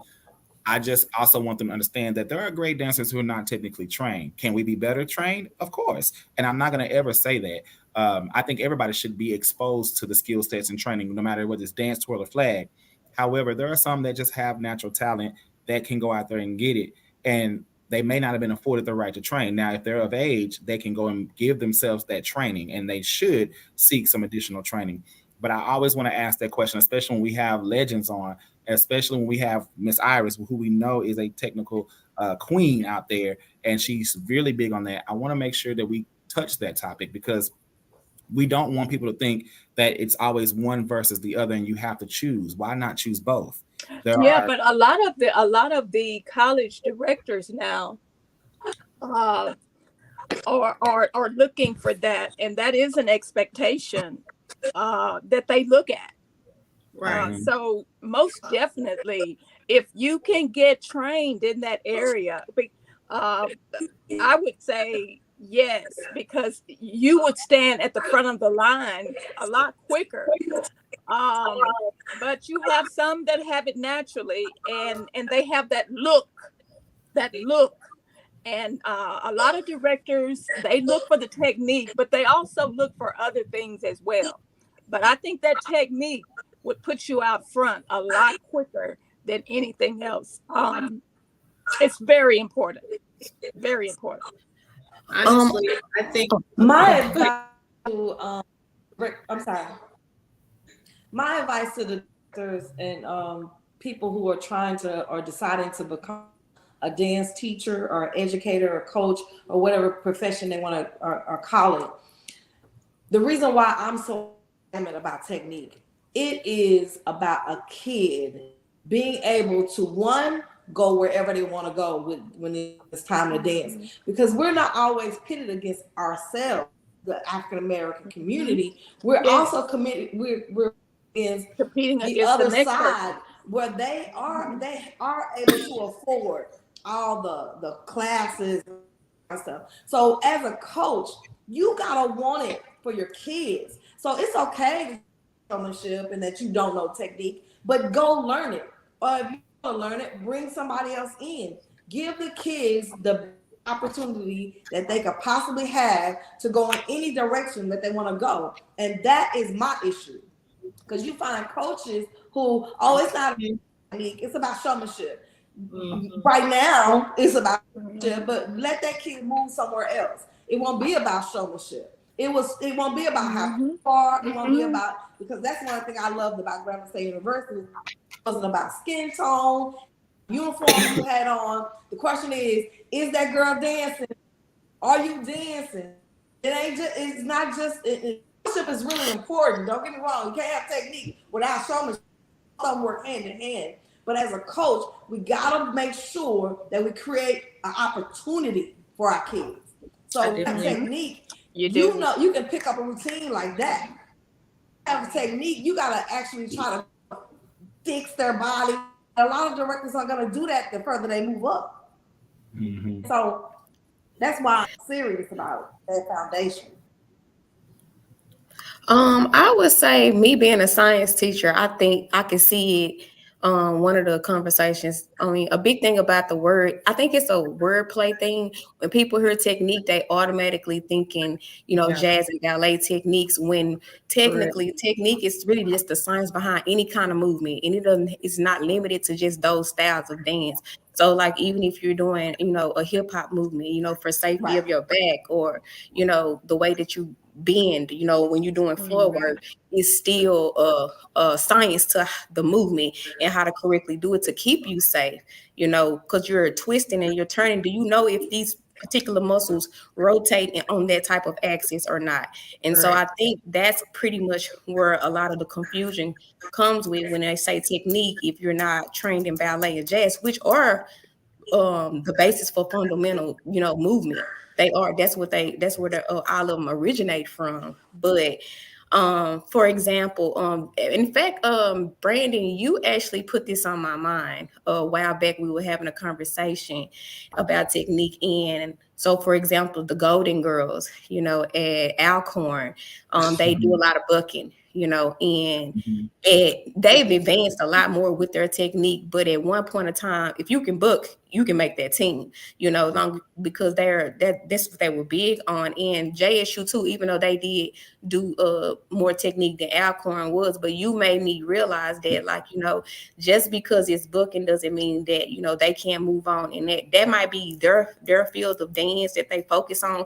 Everybody needs that basic skill. Okay. But I think when we're saying technique, we thinking, can you do all the seconds, and how good are your switch leaps all the time? And in some styles, they don't require all of that. Even if we're talking about like a flags, flags are not going to do all of the things that the dancers are going to do halftime, but it's still a science behind the movements that's necessary. And so I think it's more kind of like wordplay when it comes to that word technique.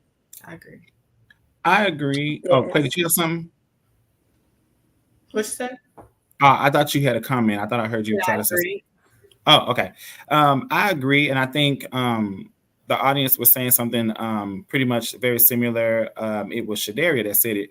And I put it up there a couple of times, but he said technique isn't just for technical skills. There's a technique to hip hop, bucking, majorette. Technique is about the proper way to execute a move, position, even dance genre. And I think that agrees with everything that you're saying. And I think so too. And I think we always think that technique only talks about the ballet jazz portion of everything, that fundamental dance where there is a technique to everything. And I think if we keep that mindset that anything that we do has a proper technique to it, then we will put our students and our pupils in a better position to compete in all areas and not just in the show band area. Right. I definitely believe in that. Cooper is in the building, y'all. I just want to let y'all know Coop is in the building. So I'm always, when we got something in, we got to let them know Coop is in the building, y'all. And he said, is in the building. All right. He said, it depends on the flags, depends on the school area. That's true. That's very true, Sherry. It does depend with the flags, how technical they have to be. Because we know that we discussed this at our flag show, DCI and Winter Guard, they do a lot of dancing. And they have to have technique to execute the dance with the flag apparatus. And so we definitely want to make sure we see that, those elements too, that we can do those things too. All right, I'm going to move us into our next topic. If nobody else has anything on that one, we're going to keep it rolling so we can make sure we move the show.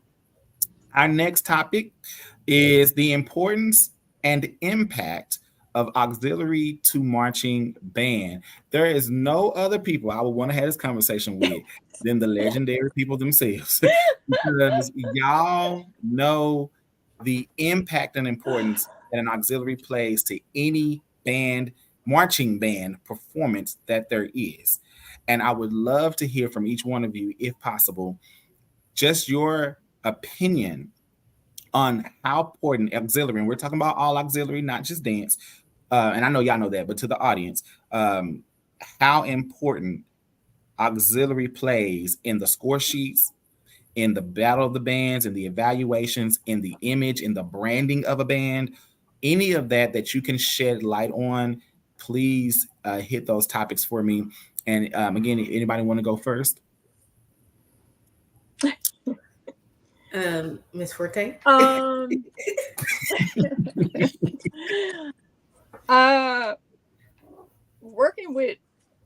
Working with Dean Hill and Jerry and Carlisa Washington,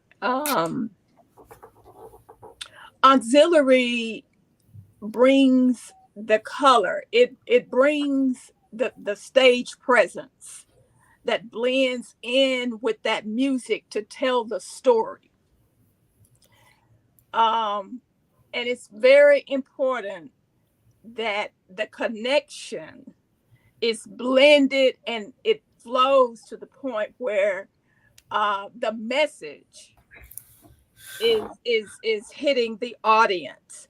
That auxiliary plays a important role in the dynamics of handling the apparatus. and also the dancing and the color, everything that an auxiliary brings, it enhances that band.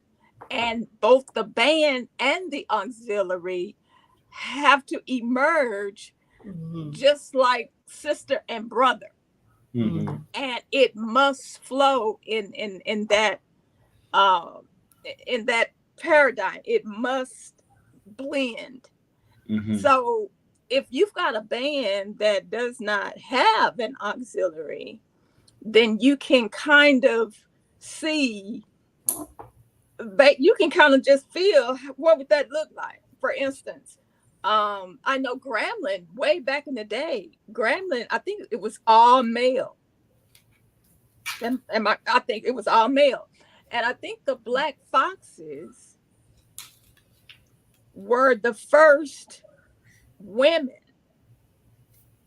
to, or dance women team Black Foxes to perform in front of that band back in the day, way back in the day, in the 70s.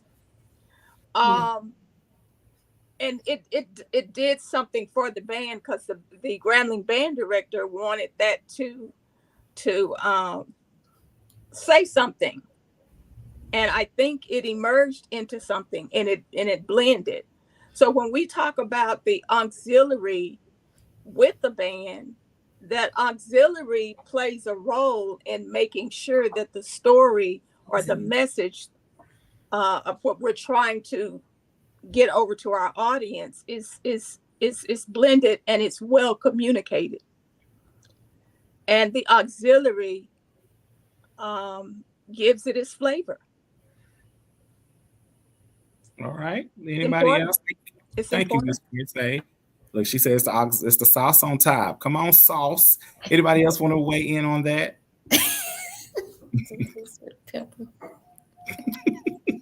I do think that auxiliaries do help the band's performance.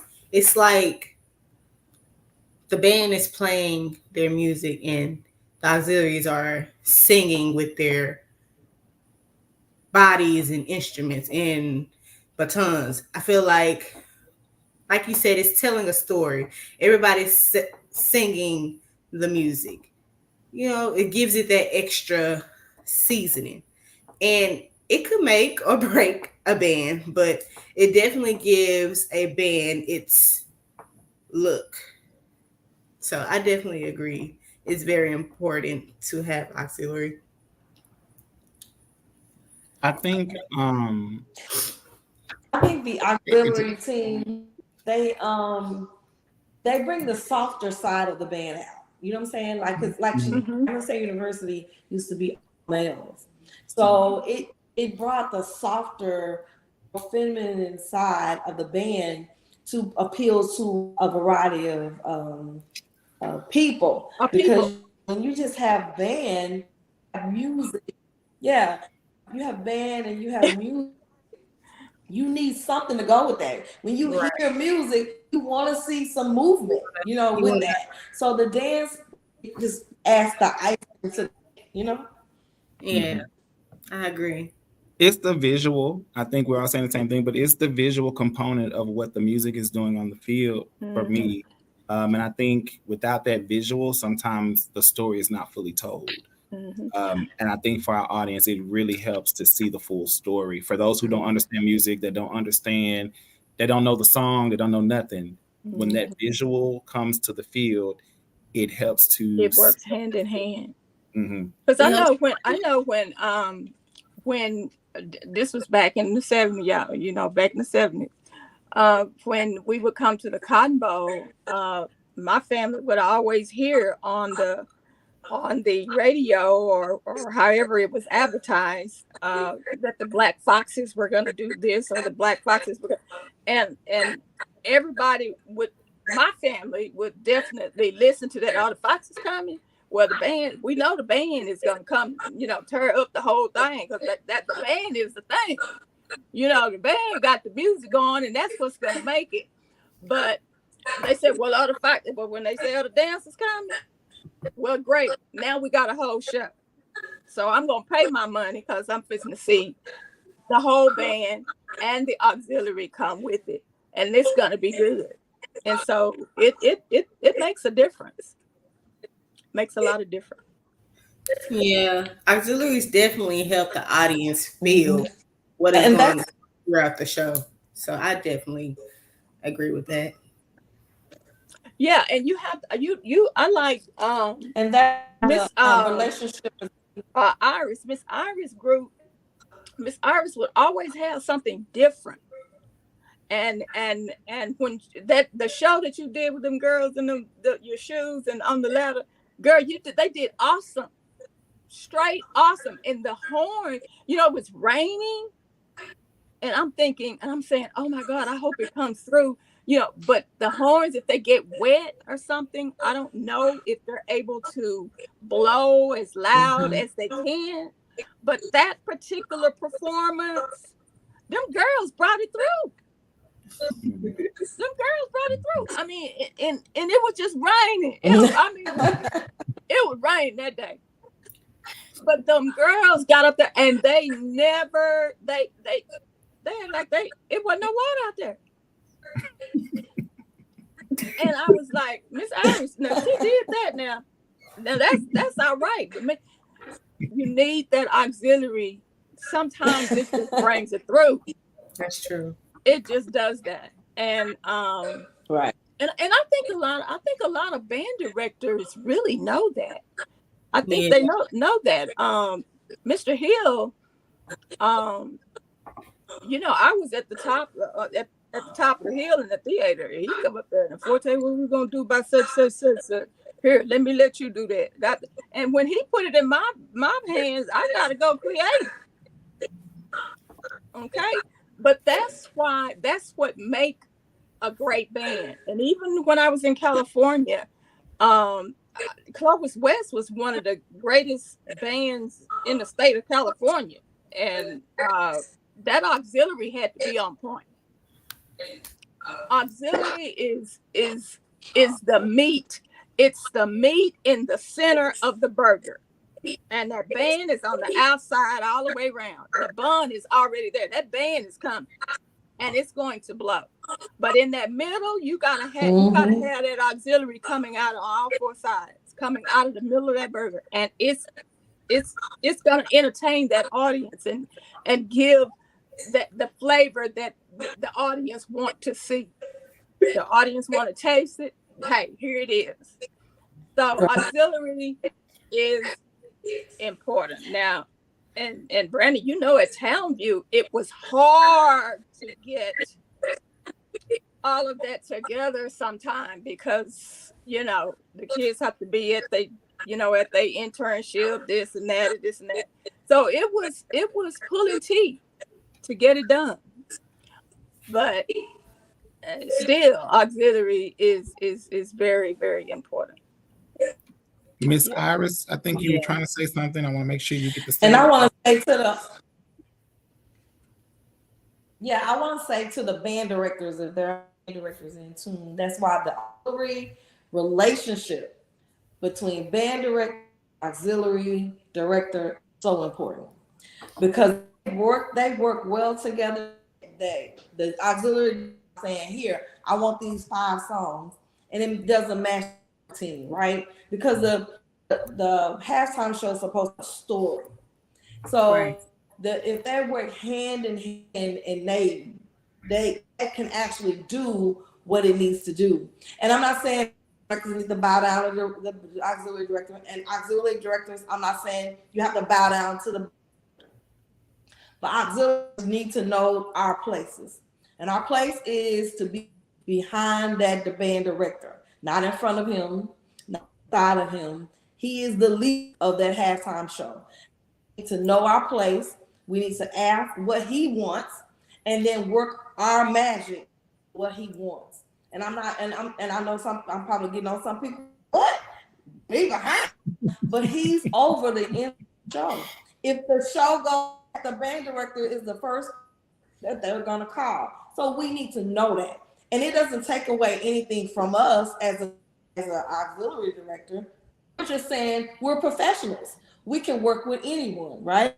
So band directors, be mindful and treat us with kindness. Don't be like, oh, they're getting it back. You know, treat us with kindness. We are the flowers of the band. We're not just gonna stomp on the flowers. We're gonna pick the flowers and smell them. We gotta work hand in so for it to work and work well. I agree. That was beautifully said. I don't have much else to ask, but I do have one additional question, and just for clarification, when y'all have done throughout your years of coaching, did you get a blueprint, a layout of the show that said you go here, you go here, you go here, and this is what the show's going to look like? Or have y'all had to build your show around whatever the band is doing and make your changes? And although I know some of these answers already, I want this to be a conversation so the public understands that some of the greatness of what they see may or may not been plotted as a team effort, and sometimes you had to come in the clutch and put that oomph around the show. Would anybody like to speak on that real quick?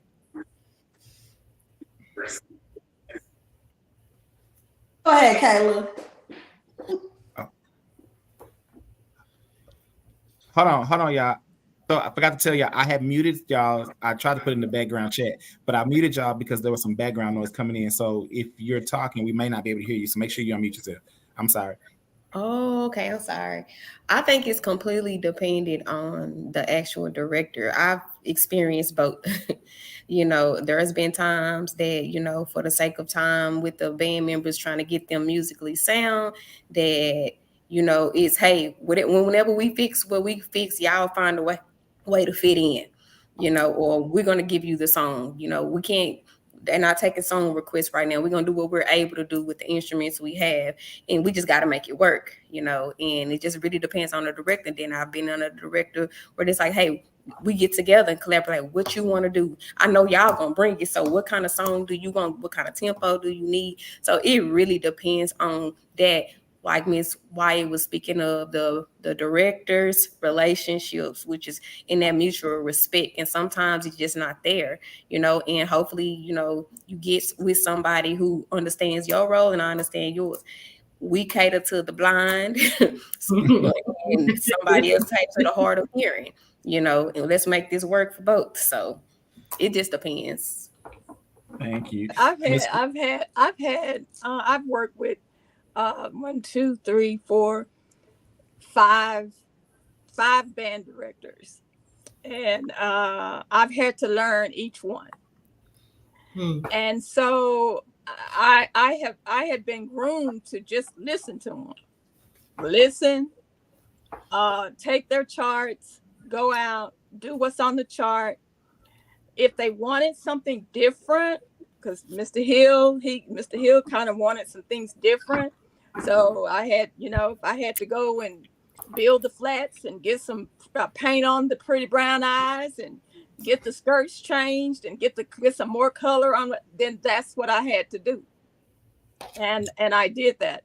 And I must say that Dean Hill, myself, Carlisa, and Jerry, we worked really well together, and we had some, you know, some little downfalls here and there, but overall for 20 years I worked with Dean Hill, and we pulled it off. We did what we had to do, but we did it together, and we were there for the children. So yes, amen. It all works in there together, and you just got to make it work. And the band director is the one that runs the whole show until he tell you, you got to go do this right here, and can you get that done? I got that. Okay. So, and we've had our little talks about specific things, but overall, we did what we had to do to help those children bring the performance that they wanted to have, so that they would feel good about themselves as well. But really, really good. We did a good job. Kiana, good comment. She says band directors with vision beyond Friday Night Lights tend to be more welcoming to collaboration with auxiliaries. So I can definitely see that comment being and holding true. We're going to shift into our next topic. And the next topic says, and you can keep this one as short or simple as you want, from the legends themselves, what makes a great team and what makes a great coach? Perseverance. Huh? Perseverance. Come on, Quay, for the perseverance. I Oh think my goodness. everything starts with the director. The director sets the tone for her team and sets the tone for her standards or his standards. Yeah, consistency and staying true to what you believe in for your team. Okay. Anybody else want to weigh in on that topic? Yeah, I think the director is the one that sets the standard for her students and her program. And you have to wear many hats when you're dealing with a lot of minds and a lot of children that come in with different mindsets, and some children have other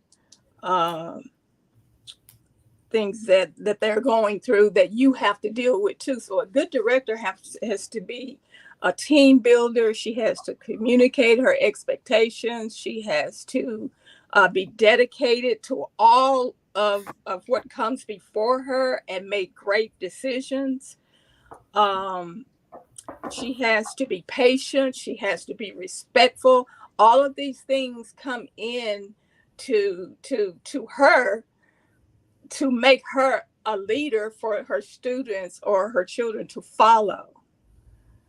So it's just a lot of things that director has to bring to the table. And she has to be resilient with it. And a lot comes to us dance auxiliary directors, a lot. Yeah. And we have to be able to handle it in a way where it's professional and everybody is kind of satisfied, but then you're not going to get everything satisfied in a way. So you have to be just dedicated to making sure that your team is preparing you prepare them for performances and you prepare them for real life integers. I mean, all of that comes with it. But if you're chosen to do that, and I know that these two young ladies here, y'all been chosen to do that. I know I was chosen by God to do this because I would not have lasted this long. Amen. Without my ministry in this and a spirit of hope and drive and expectation and team build. All of these things, sometimes they don't just come at you. Sometimes they are just given to you, and it's a heart thing. It comes from within, and I just don't know how I would have done it without my faith. I don't know how I would have been able to lead so many without the Creator coming in and sharing what He wanted me to do for these many years. And I appreciate that. And I would not have been able to do it without that. So Thank you, a Ms. great Lee. leader, you have to bring a lot. You have to accept a lot, and you have to pray over a lot, and you can get it done. It's amazing.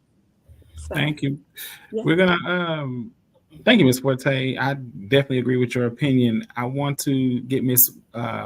Wyatt's opinion as well as Ms. Evans' Yeah. opinion too, as well. Um, Ms. Wyatt, you want to tell us what your thoughts about making a great team and a great coach? I think she said it best when she said you have to set your standard. You have to know what you want as a coach, and you have to set the standard of the team, because you have kids coming from a plethora of environments, and they have to know, in order to be on this team, these are the expectations. I expect you to go to the class. I expect you to be a model. Before you are a student. So because dancers really don't the scholarship type of things, you gotta be a student first. You set the expectation. You're gonna be a young lady. I'm gonna introduce you to God. Now you're gonna hear about him, but you're gonna choose where you're gonna go. But as in my house, this is what we do, right? So set the standard and the expectation, and then you gotta have ladies who want more for themselves, and in wanting more for themselves, being a dancer transcends over into their academics, which transcends over into which transcends over to them becoming mothers or employees or bosses they're desiring to be. We set the standard because I'm not just a coach. I'm a mentor, I'm a mother, I'm everything for my children.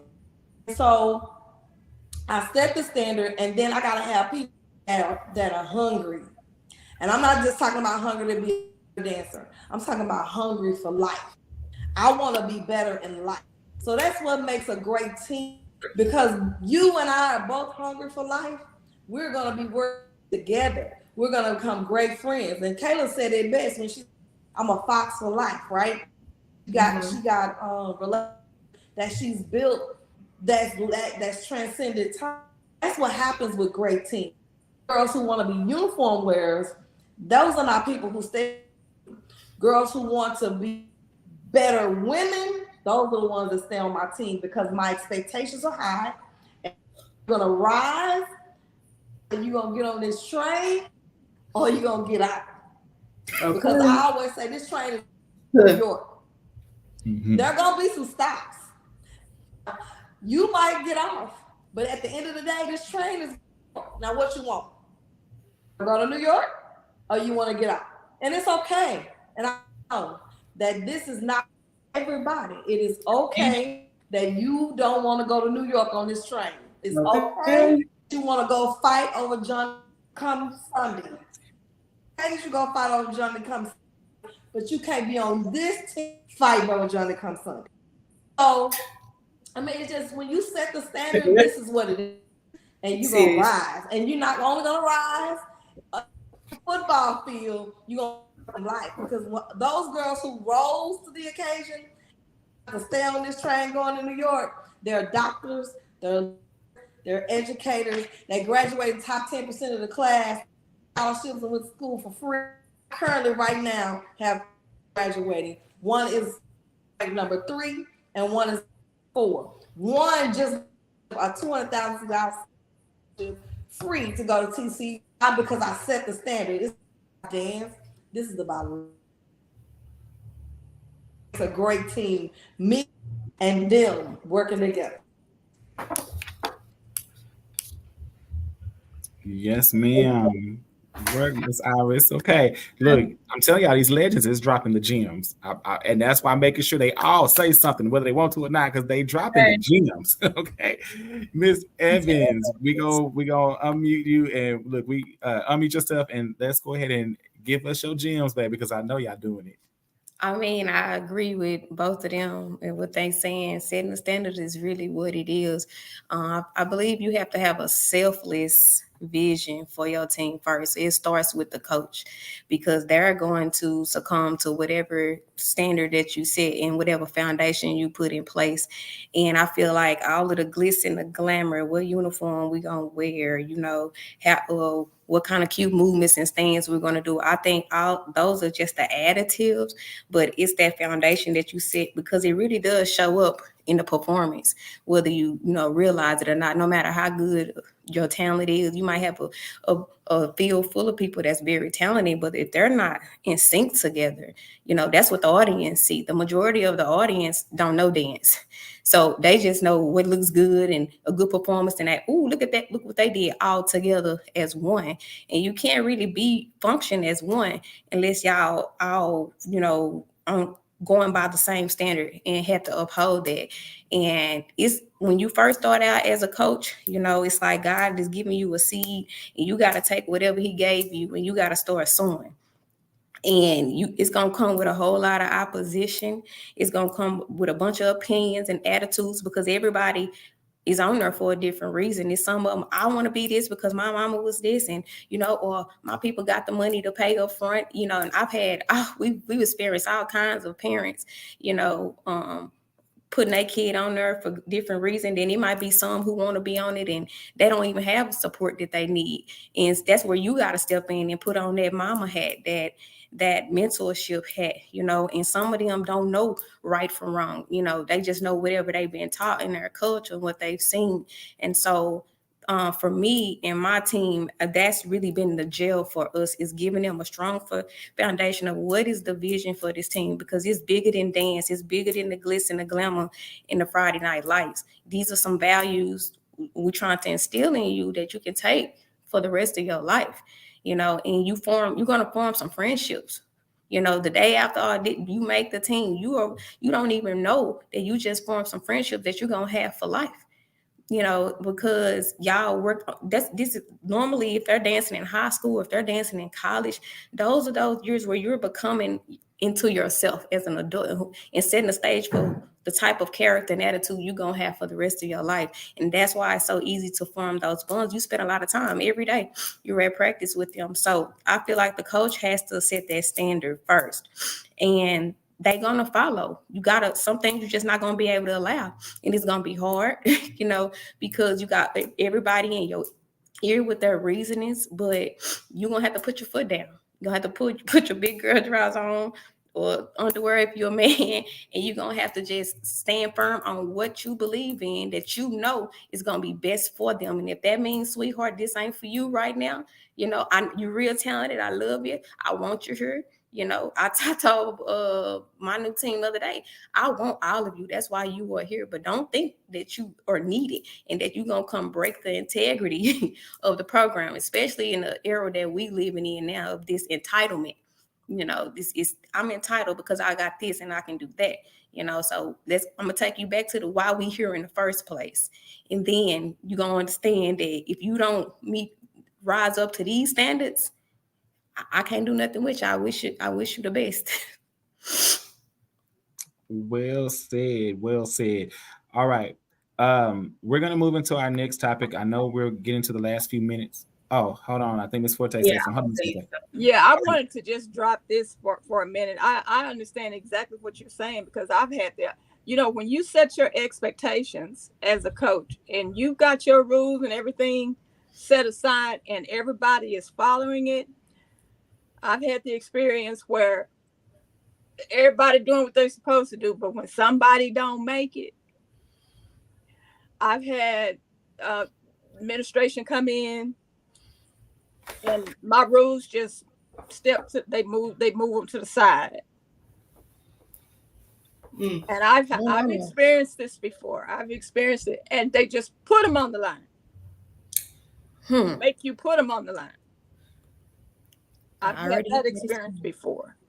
A lot of times. And it is amazing, like you have to work with your band directors, you have to work with your kids, but you also have to work with your administration.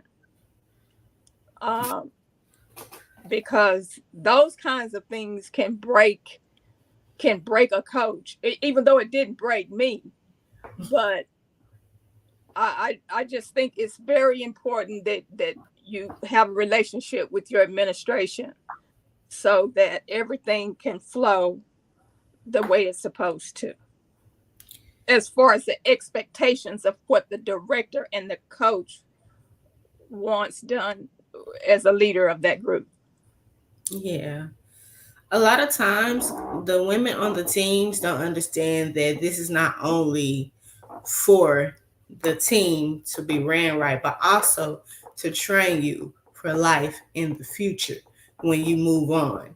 So, yeah, you have those young ladies or young men who don't understand and don't get it, but you do have those ones who do get it. And in life, that's the gift of it all.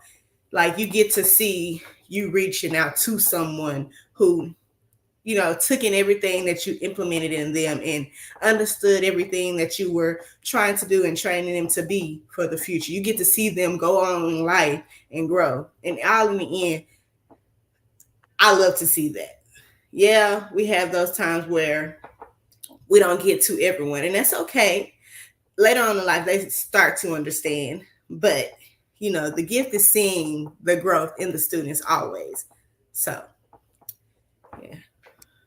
All right, we had a comment come in, quite a few, but and to that young director, that's. I'm sorry. No, go ahead. Go ahead. You were talking about that director, that administrator made you put a kid on a team. I'll kind of experience that, and the advice I want to offer that young director is take it in stride, because that person is your boss, and if you kind of clash, it can create a situation for you. So take it in stride, because one thing that all three of us have all said, that we've been given this gift. So one thing I'm a believer in is that it's something, if God made and put the person on your, it may be for a reason. And if we fight it, then we want a blessing from God. The other thing is sometimes kids need that we can change for them. So someone may see something that we don't see. So all things work together for the good of them that love the Lord and that are called according to his. Mm-hmm. So if someone, the person on the team, is going to work it out. So they're going to come on the team and conform, or it worked out and not conform and be gone. It worked out. It worked out. So my advice to the young director. Yeah, I'm saying I'm just offering to the young director, because sometimes young directors, you get to the point where you get upset, and sometimes they'll be like, "Well, I quit." Oh no! Just know something God put there. It's a yeah. No, so I'm saying sometimes these are things, because these are things that make us strong. Director, there are others that are above you, and things can change up quickly. And if you don't have any kind of knowledge about it, you can really handle it in a way where it may not be in your best interest. So you have to know these steps and how it works out. It worked out for me because I knew how to handle it. I just let it do what it was gonna do, and I kept doing what I was supposed to do as a director, and I didn't make a difference in between the individual. I kept doing what I was supposed to do, and it all worked out. So, but for young directors, I've heard this from some young directors. That's why I brought that up.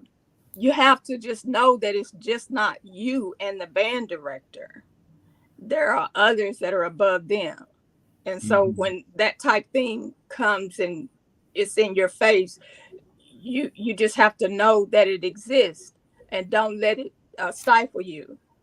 Pick up and keep going and do what you know to do as a director, because you are the director. You just have to follow what the administrators are saying, and it can be tough, but it'll work itself out. It's just like Ms. White said, what God got for you, and whatever he placed, he placed it there for a reason.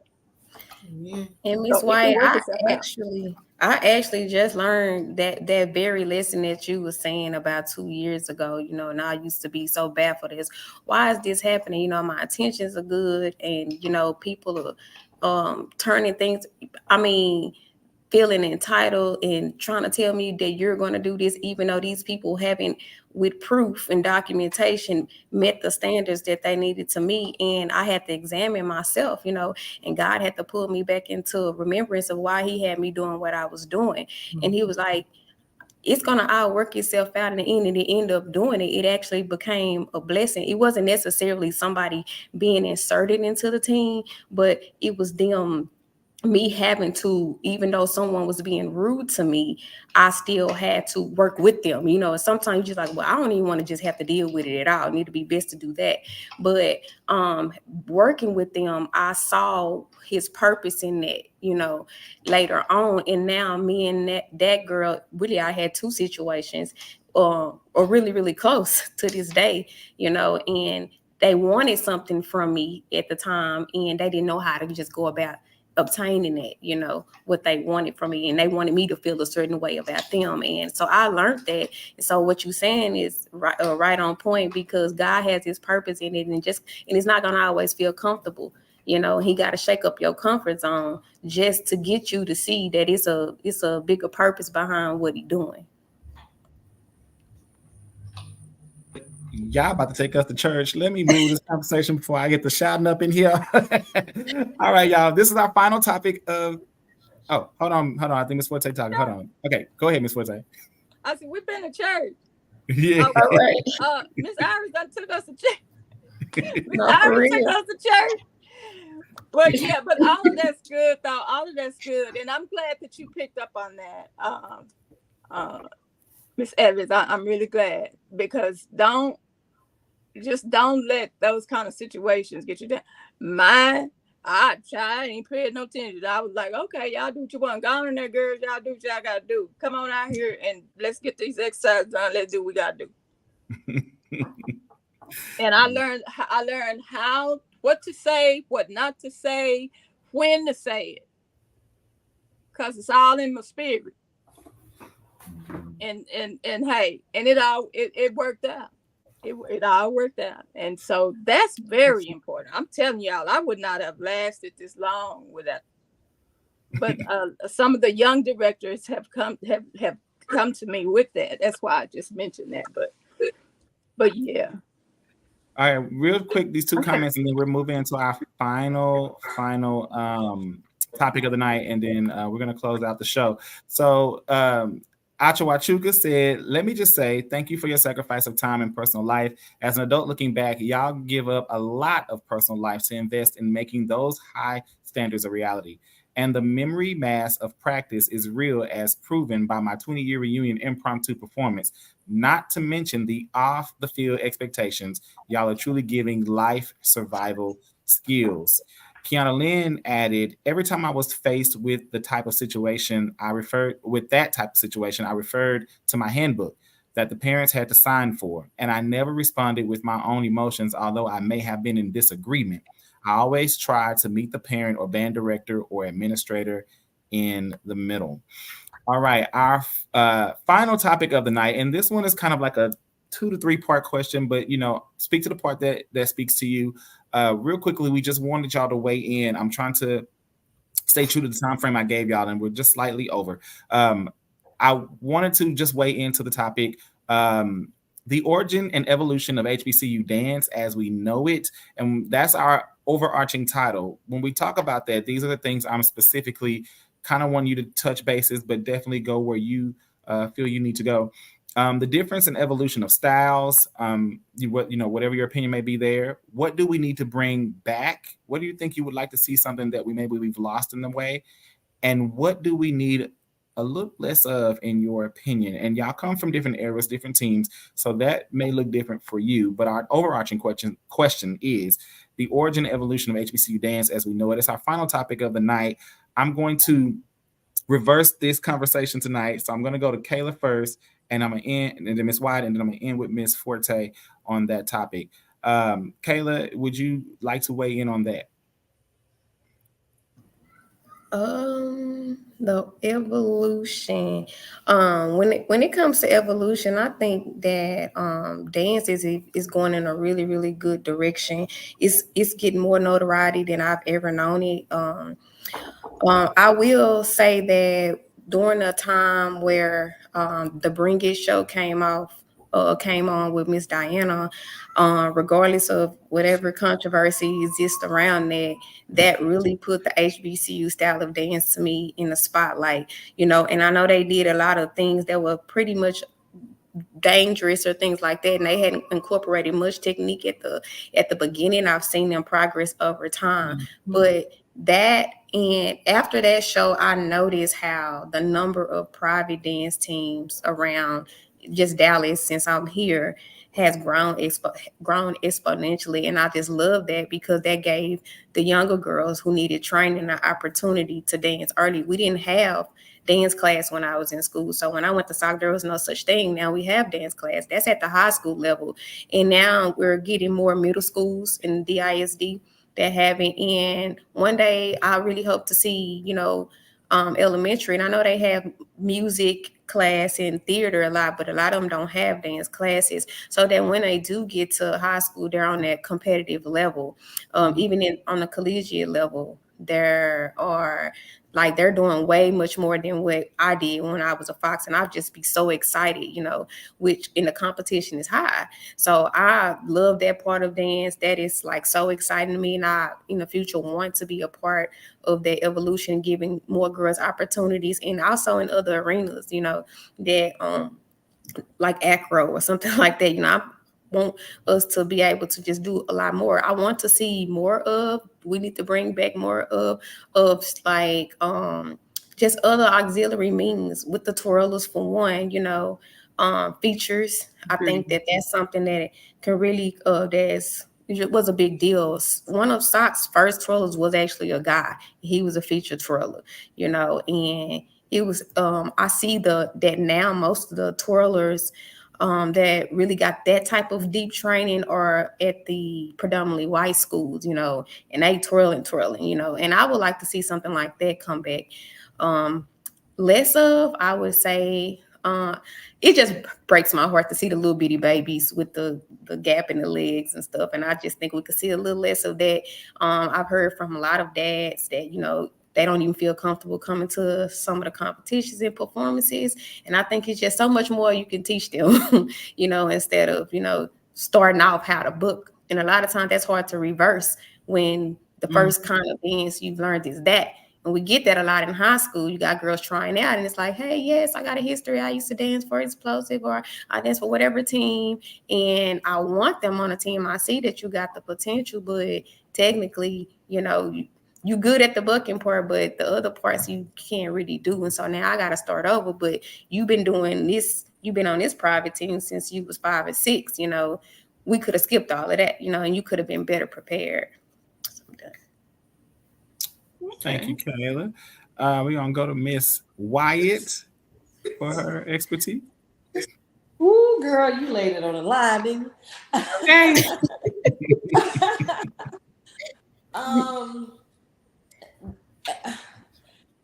HBCU dance, I always say this, it's not a genre, right? It's just jazz with hot kicks in the middle. So I think it's becoming everyone's putting a spotlight on it now because people have realized that HBCU altogether has been overlooked. Right. So now people are really just focusing in on it. So that's why it's evolving. HBCU dance has been HBCU dance since the beginning of time. And it's been the same. I mean, it's been classy. The Foxes, they got that class, right? The dolls have that daintiness, right? You got the Alcorn with the buck, right? Even though they're in second position in bucking, their seats are not below their knees. You know what I'm saying? All that has been there all the time. It's just now everyone's saying HBCU dance. No, it's just jazz with high kicks in the middle, period. That's the bottom line. It's jazz. It's jazz, it's jazz, it's jazz. with high kicks in the middle. And the other thing is what I want to see different is I want to see more kids coming out of high school being prepared to go trial for these dance teams, because it's embarrassing. You know, you have kids that go down there to trial. Oh, I didn't make it. Well, baby, I knew you weren't gonna make it from the beginning. You know, but be prepared when they go and try for these teams. The thing I want to see less of is I need coaches to understand age appropriateness. You know, there's a time when you book. There's a way to buck and still be clean. You just turn it to the side and you buck. So not seeing everything that your mama gave you. You know, so it's an art form in that. You know, you in second position, you turn that knee over and you in four starch, and then you just cover all that up, but you still bucking. You know what I'm saying? The other thing is there's a certain move little kids shouldn't be doing. I went to a competition. The girl was in the 7th. I was getting ready to recruit her to come to Lincoln. And the lady was like, oh, no, she in the 7th grade. Wait, what? Wait. You know, it's too much. We need to know what's age appropriate and what is not age appropriate.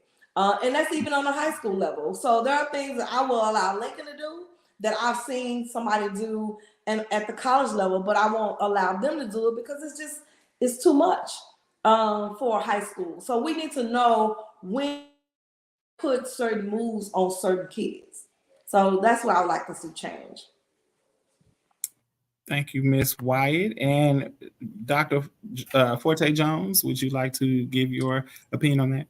I'm with Miss Iris on this here, cause this now and you know that bucking that I think it's a way to do it, but I didn't allow it at Townview. Now, if you gonna open up your legs or something, I'm like Miss Iris. I made you turn your little self. If we gonna do this, you turn your little self to the side, and we're not gonna just wide that. We're gonna move it to the side where it's not all over. I just couldn't do. Now, what I would like to see more of, I would like to see more twirling going on in the front of the band. I love those young ladies that twirl those batons, and they are really trained in that area. When I go to Miss Texas pageant, I work with that organization, but when I go there, that's those girls that's on the stage with those batons. They are highly trained in that. And I think TSU has a couple of girls on their team. Those girls are awesome. I would love to see more of that.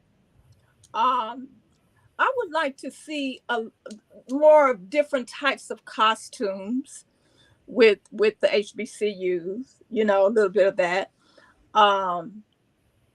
That age appropriate stuff for the new girl, I think you need to really look at that. I do not like those little bitty girls bucking on the ground, and you could see the print of their little private parts down, and I just don't like that. I don't like that, but that needs to change. I'd like to see that change and more of that twirling going on and different kinds of costumes. But HBCUs, they doing their thing. Thank you. They're looking great. They have a lot of style, a lot of class. It's looking good. All right, I'm gonna read a few of these. Okay. I'm gonna read a few of these comments, and then I'm gonna give us our closing question for the night, y'all. Our guest panelists have been amazing, and I don't want to hold these ladies, baby. They have been here on time and ready to go. So this comment really quick came in. First off, Kiana said, featured twirler of SOC was Mr. Xavier Gunter, my buddy. Kiana, keep your eyes open because you may see him sooner than you think. That's all I'm going to say. Never sleep on us, baby. We've been doing our research. Now, Brandon, Sherry Slaughter said, now, Brandon, I told you when I spoke on one of your lives, I had high expectations when I put my kids on a team. Well, my grandbabies and nieces danced for Iris. All the things she has spoken on is true. She's outside the box. She fused tech, dance, life lessons. She made sure that we were prepared for wherever life takes them. My youngest daughter twirled with Kiana. She went on to twirl. My daughter toured on high school and college, so I'm going to give my shout outs to Kiana and Iris. Thanks for being great coaches and mentors to my kid. Achawachuku said, I literally remember Miss Forte's rule around fringe on uniforms and no gap leg dancing at all during my time. And Sherry Slot said, my brother don't like to get going to competitions. He leaves soon as the girls dance. So that goes back to what Miss Evans said. Our final question of the night and our closing statement for our legacy coaches as we about to let them go, but we have enjoyed, and I say enjoyed, this conversation and nuggets you have dropped. I hope that everyone who comes across this video before I ask this question continues to listen to the nuggets that you have dropped, the experience you have dropped, the gems you have dropped, and all of the things you said, because although many of you have and are directing dance lines, you've directed other areas of auxiliary as well, or have been a part. And so you have a love for auxiliary at the core of everything that we do. Our final question of the night for this, and we're gonna go Miss Wyatt first, and then Miss Forte, and then Kayla. What is your greatest impact, and what do you want your legacy to be? All right, Miss Wyatt, take us home. I think my greatest impact is that I require my dancers to focus on their future. Like, what do you want to be? Where when you finish this with me, where are you going? And then get them prepared to move in that direction, and to let them know that I believe in them, no matter how far-fetched that dream or desire is. I always let them know you can do it. In fact, that's one of our symbols of Dallas Unique. It's the bumblebee. And the bumblebee has a big body and has little wings, but it flies because it believes it can. So I instill, my greatest impact is to instill the belief of the bumblebee. You can fly and you can become whatever it is that you desire, as long as you believe you can and that you are working towards that, because faith without works is dead, right? So if you are working towards whatever it is that you're wanting to become, you'll become it. You may not meet its max, but just think about the in-between, the dots in between. If you don't work towards it, you go nowhere. But if you work towards it, even if you don't become that doctor, right? You became something in between there of not doing anything and growing to be something. So I let my kids know, work as hard as you can. Wherever you fall, that's where your destiny is. Amen. So my legacy that I hope to leave is that when I leave and they put dirt over my face, I want my kids to say, she gave me everything she had. And that's it. I love that. I don't know why, but that just made me emotional. Okay. I don't know why, but I feel like I want to shed a tear, and I'm laughing, but I'm holding back tears. Like when she said that dirt over my face, and that hit me in a place. Oh, okay, I'm gonna mute myself. All right, Dr. Evelyn Forte Jones, would you please tell us your response to what is your greatest impact, and what do you want your legacy to be? My greatest impact as a director was to influence my students beyond. I wanted them to be able to take whatever their heart wanted or whatever they believed in, whatever career they wanted to go into. I taught them that the stars is there for you to just reach up there and get it. And I must admit that they have, now with me being retired, it is amazing how these girls have excelled. I could not ask for anything. And the impact, the influence, when 4 of them went on to be on the Black Fox line, I told them, y'all can do this. You can do this. One went on to be Houston, Texas cheerleader. One, and now she's in Arizona on the Arizona Cardinals. And then I had one that ended up being the captain of the Black Foxes. And then I've got a whole host of others that have just gone on to do really, really well in these. And I preached this, and I told them, the stars are there. Just grab it, and it's yours, and you can do it. And these individuals have excelled. So I feel when they call me up and say, we need you at the baby shower. Mm-hmm. I've got 5 or 6, 7 baby showers I got to go to. I got 4 weddings that I got to go to. I'm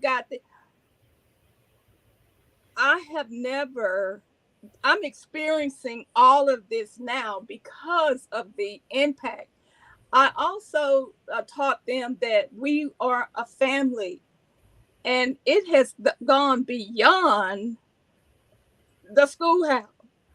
We are a family outside, because I really, really taught that we have to belong. We have to push each other. And so now it's kind of like I'm really enjoying where these young women have gone and what they are doing. And they're excellent, and they're doing great things. So the impact has been a life learning impact that I have just implemented, and it has transformed into something really, really great. And we have that bond, and it's that family bond, and it's there, and it's unbelievable, but it's real. It's real. What would I want my legacy to be? I would just want my legacy to say I was there, I did my part, and I hope that I left a piece of my heart with you. Okay. Oh, y'all gonna make me emotional. Stop this. Okay. All right. And then Kayla, take us home, because look, Okay, these two have already spoken. Okay, you got to take us home. You're gonna have to take us to church. Well, my greatest impact is honestly the ministry. Every Wednesday I have what we call Wellness Wednesday. It's a Bible study. Actually, just recently the administration asked me to do it school-wide now during school. And so I'm really, really excited about that. But that wouldn't have happened. That opportunity wouldn't have came up had I not already been doing this for several years. It's something between me and God. It's something He asked me to do, and I was afraid to do it because of the whole, the opposition that I knew that comes with it, the separation of church and state. But He said, who gave you this job? And so I had to, do what I had to do. And we pray, we study, they have questions.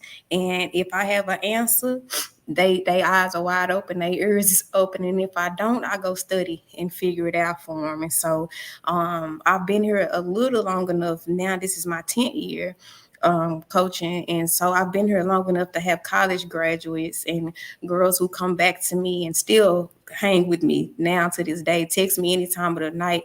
I just had phone calls yesterday for prayer as some girls was trying out for collegiate dance teams. So that is the biggest impact that I have had on them, is introducing them to the word, because a lot of them, are not in households where they're able to get the word and receive it. And so that for me is the greatest impact. What I want my legacy to be is basically not a master, but known as a servant. That's my whole purpose. And what I do is to serve you. God gave you the gifts, and I want to know whatever portion I can to help you with that gift, or wherever it's going to take you. It could be just learning how to get along with people, because later on you're going to grow up and to own your own business.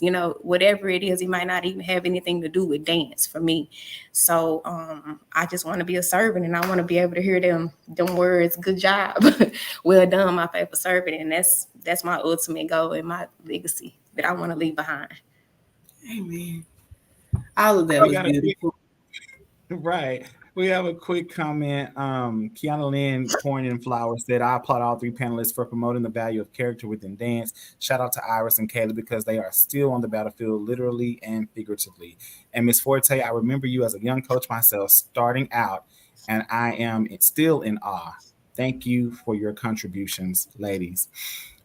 Y'all, this has been a beautiful, legendary coaches panel that we were able to pull together today. And we will do another one with some other coaches that definitely deserve a recognition of themselves. But we had to start with some of our greats. And y'all, I so appreciate that y'all have tuned in. Y'all have been active in the chats on Instagram. We see you over there on YouTube, Facebook, and all the places.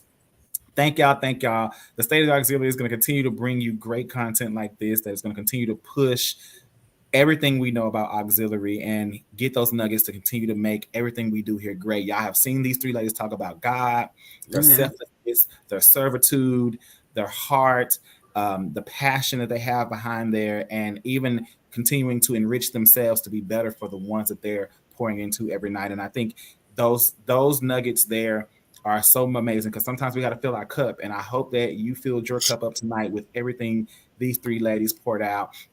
Ladies, thank y'all again for all that you have done.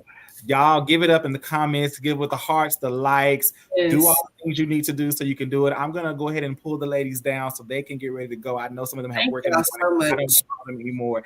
Thank you, Dr. Evelyn. Oh, hold on. I think Miss Forte is talking. Okay, Miss Forte, thank you.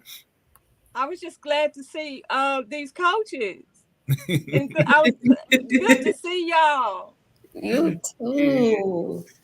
Iris, good to see. I hadn't seen you in a while. It's good to see you. It's good to see y'all. Same here. Yeah. Y'all, as we say goodbye to them, y'all continue to shower them with love. Definitely let them know how much they've impacted you. Hit them on their personal pages. Y'all know how to reach them. Let them know that you still love them and you appreciate all they have done. Let them get the receipts of their flowers while they can still smell them. We appreciate each of y'all. I'm going to go ahead and pull y'all down. Thank y'all again for a wonderful night and a wonderful show. This has been amazing, y'all. I don't know why, but I am so emotional right now. It's because, like, hearing them, I believe you see yourself in everything that they were saying. Everything they had to give to us, it was something that we dealt with personally in our own lives. And so being there, they were able to shower us with these words and give us this advice and influence us to be better coaches and better mentors, seeing where they came from and everything that they've dealt with. It really did something like with my heart. Like, I don't know. It was good. I enjoyed it. I really appreciate them for coming on and being truthful and honest and being themselves and telling everybody what they instill in young women and how they, their legacies and everything they want. So this was beautiful. I text you in the show, and I said, I was texting Quay, and I said, Quay, this is good, but this is God. Like, I don't even know how to explain it, but like, I was like, this is good, but this is God. Like, when I say And it's weird because I've worked alongside of Dr. Evelyn Forte Jones. I have been around Miss Iris. I have competed against Miss Iris, and she will stomp a hole in your butt. I have been with, I've competed against Kayla. I've worked around Kayla. She'll stomp a hole in your butt. I mean, but from competitors to friends to working with and working for, I mean, just to continue to hear all of the great things they poured out tonight. If you didn't get your cup full as a dancer, as a director, as a coach, as a parent, something's wrong. You need to go back and listen again. Yeah. Okay. This is one of the messages you got to go back and listen to again, because there was God in this message, but there was truth, there was love, there was heart, there was passion. And this is what it's about. It's not about coming and just critiquing and looking at videos. We can do that any day. This is about getting the information from those on the battlefield or those who have served on the battlefield, so we can continue to make auxiliary great and move the love of this forward. Guys, this has been great tonight. Quay, any final statements you want to give before we close out tonight? I'm very grateful. I am. And I really learned a lot from them tonight. I got emotional because hearing some of the stories and stuff, like I said, it relates to us. So they were teaching me and testifying to me while they were talking. And they honestly gained like a new follower. Okay. Like I'm intrigued. I want to be in their circles. Like I'm intrigued. So I want to learn more. Like I'm a coach. Like I want to learn more. So I was very overwhelmed. Like it was really good. I'm so glad to have all their numbers already, because baby, I can call anytime and get that good old advice, get that cup filled. Y'all, we're gonna have to have a part 2. We definitely will have another episode where we're gonna have to bring them back and weigh in on some other type of topics down the road. But I just hope they know that we really love them, and we're so appreciative that they took time on a Sunday night to give us and to pour out. And I hope that they feel just as overjoyed doing what they did, as much as I know just from sitting back and listening. It really did something for me, and it was very magical. And I know I'm going to be probably rewatching this, because if y'all don't know, I rewatch my own podcast, because sometimes you're not always getting it. I'm working behind the scenes, so I ain't always been able to get it all in, but I'm going to get it in. I'm going to get it in again. I'm going to have to rewatch this and get my cup full one more time. So thank y'all so much, y'all. This has been another great production of State of the Auxiliary podcast, brought to you by Passion in Performance. Okay, so y'all know Quay is the owner and CEO of Passion in Performance, and we work in conjunction together. But this is all Quay, y'all. This is all Quay. I just get to be the voice, and I appreciate that. Thank you, Charlie, the show. Thank you, Sherry Slaughter. We appreciate y'all. This has been a lovely episode. Y'all go back, share this with your coaches, share this with your team, share this with your parents. Let them hear what was stated here tonight. This is serious. Don't forget to like and subscribe to the Passion in Performance Facebook, YouTube, Instagram. Make sure you do that. Don't forget that you can watch the replay on Spotify and Apple, and you can listen to it on Apple Podcasts. So make sure you're keeping up with all the things that we do. Pass this on to your and put the band directors on here next. Charlie, be quiet. Be quiet. Shut up. I've been told to be quiet. I've been summoned to be quiet. But baby, y'all, look, those who've been following us every episode, y'all on the right pathway, baby. You're on the right pathway. Just know that we stay steps ahead. All right, y'all, we're going to go ahead and get ready to close out. It's been a great show. I think Quay has given her goodbyes. I don't have nothing to say. I'm speechless and in awe, and I think I want to continue that way tonight. Thank y'all, though. Thank y'all for supporting us always. Thank you for everybody who consistently comes on and watch and listen to us. We are very grateful. Like he said, this is not only to review, this is to get the real and truth behind the scenes. This is real, authentic, and character. Thank y'all. Thank you for everybody. Thank y'all. We appreciate it. Y'all, we're about to head on out of here. And as we prepare to leave you tonight, we just want to, remind you about the camp one more time. I know y'all heard about it, but y'all, we're a month out. We're just barely a month out from the camp. And look, it takes a lot to put a camp on this magnitude. So let your band, let your auxiliary, your dance lines, your color guard lines know it takes a lot, y'all. So the $150 that we're asking for the camp, y'all, I promise y'all that is just gonna get us by. Last year, we definitely we undercharged, and I'm telling y'all from last year, and I'm gonna be honest with the numbers. It was over $12,000 to put that camp on. Okay, over $12,000 to put the camp on. We did last year. Okay, and we did not make not even a third of that $12,000 in what we charged.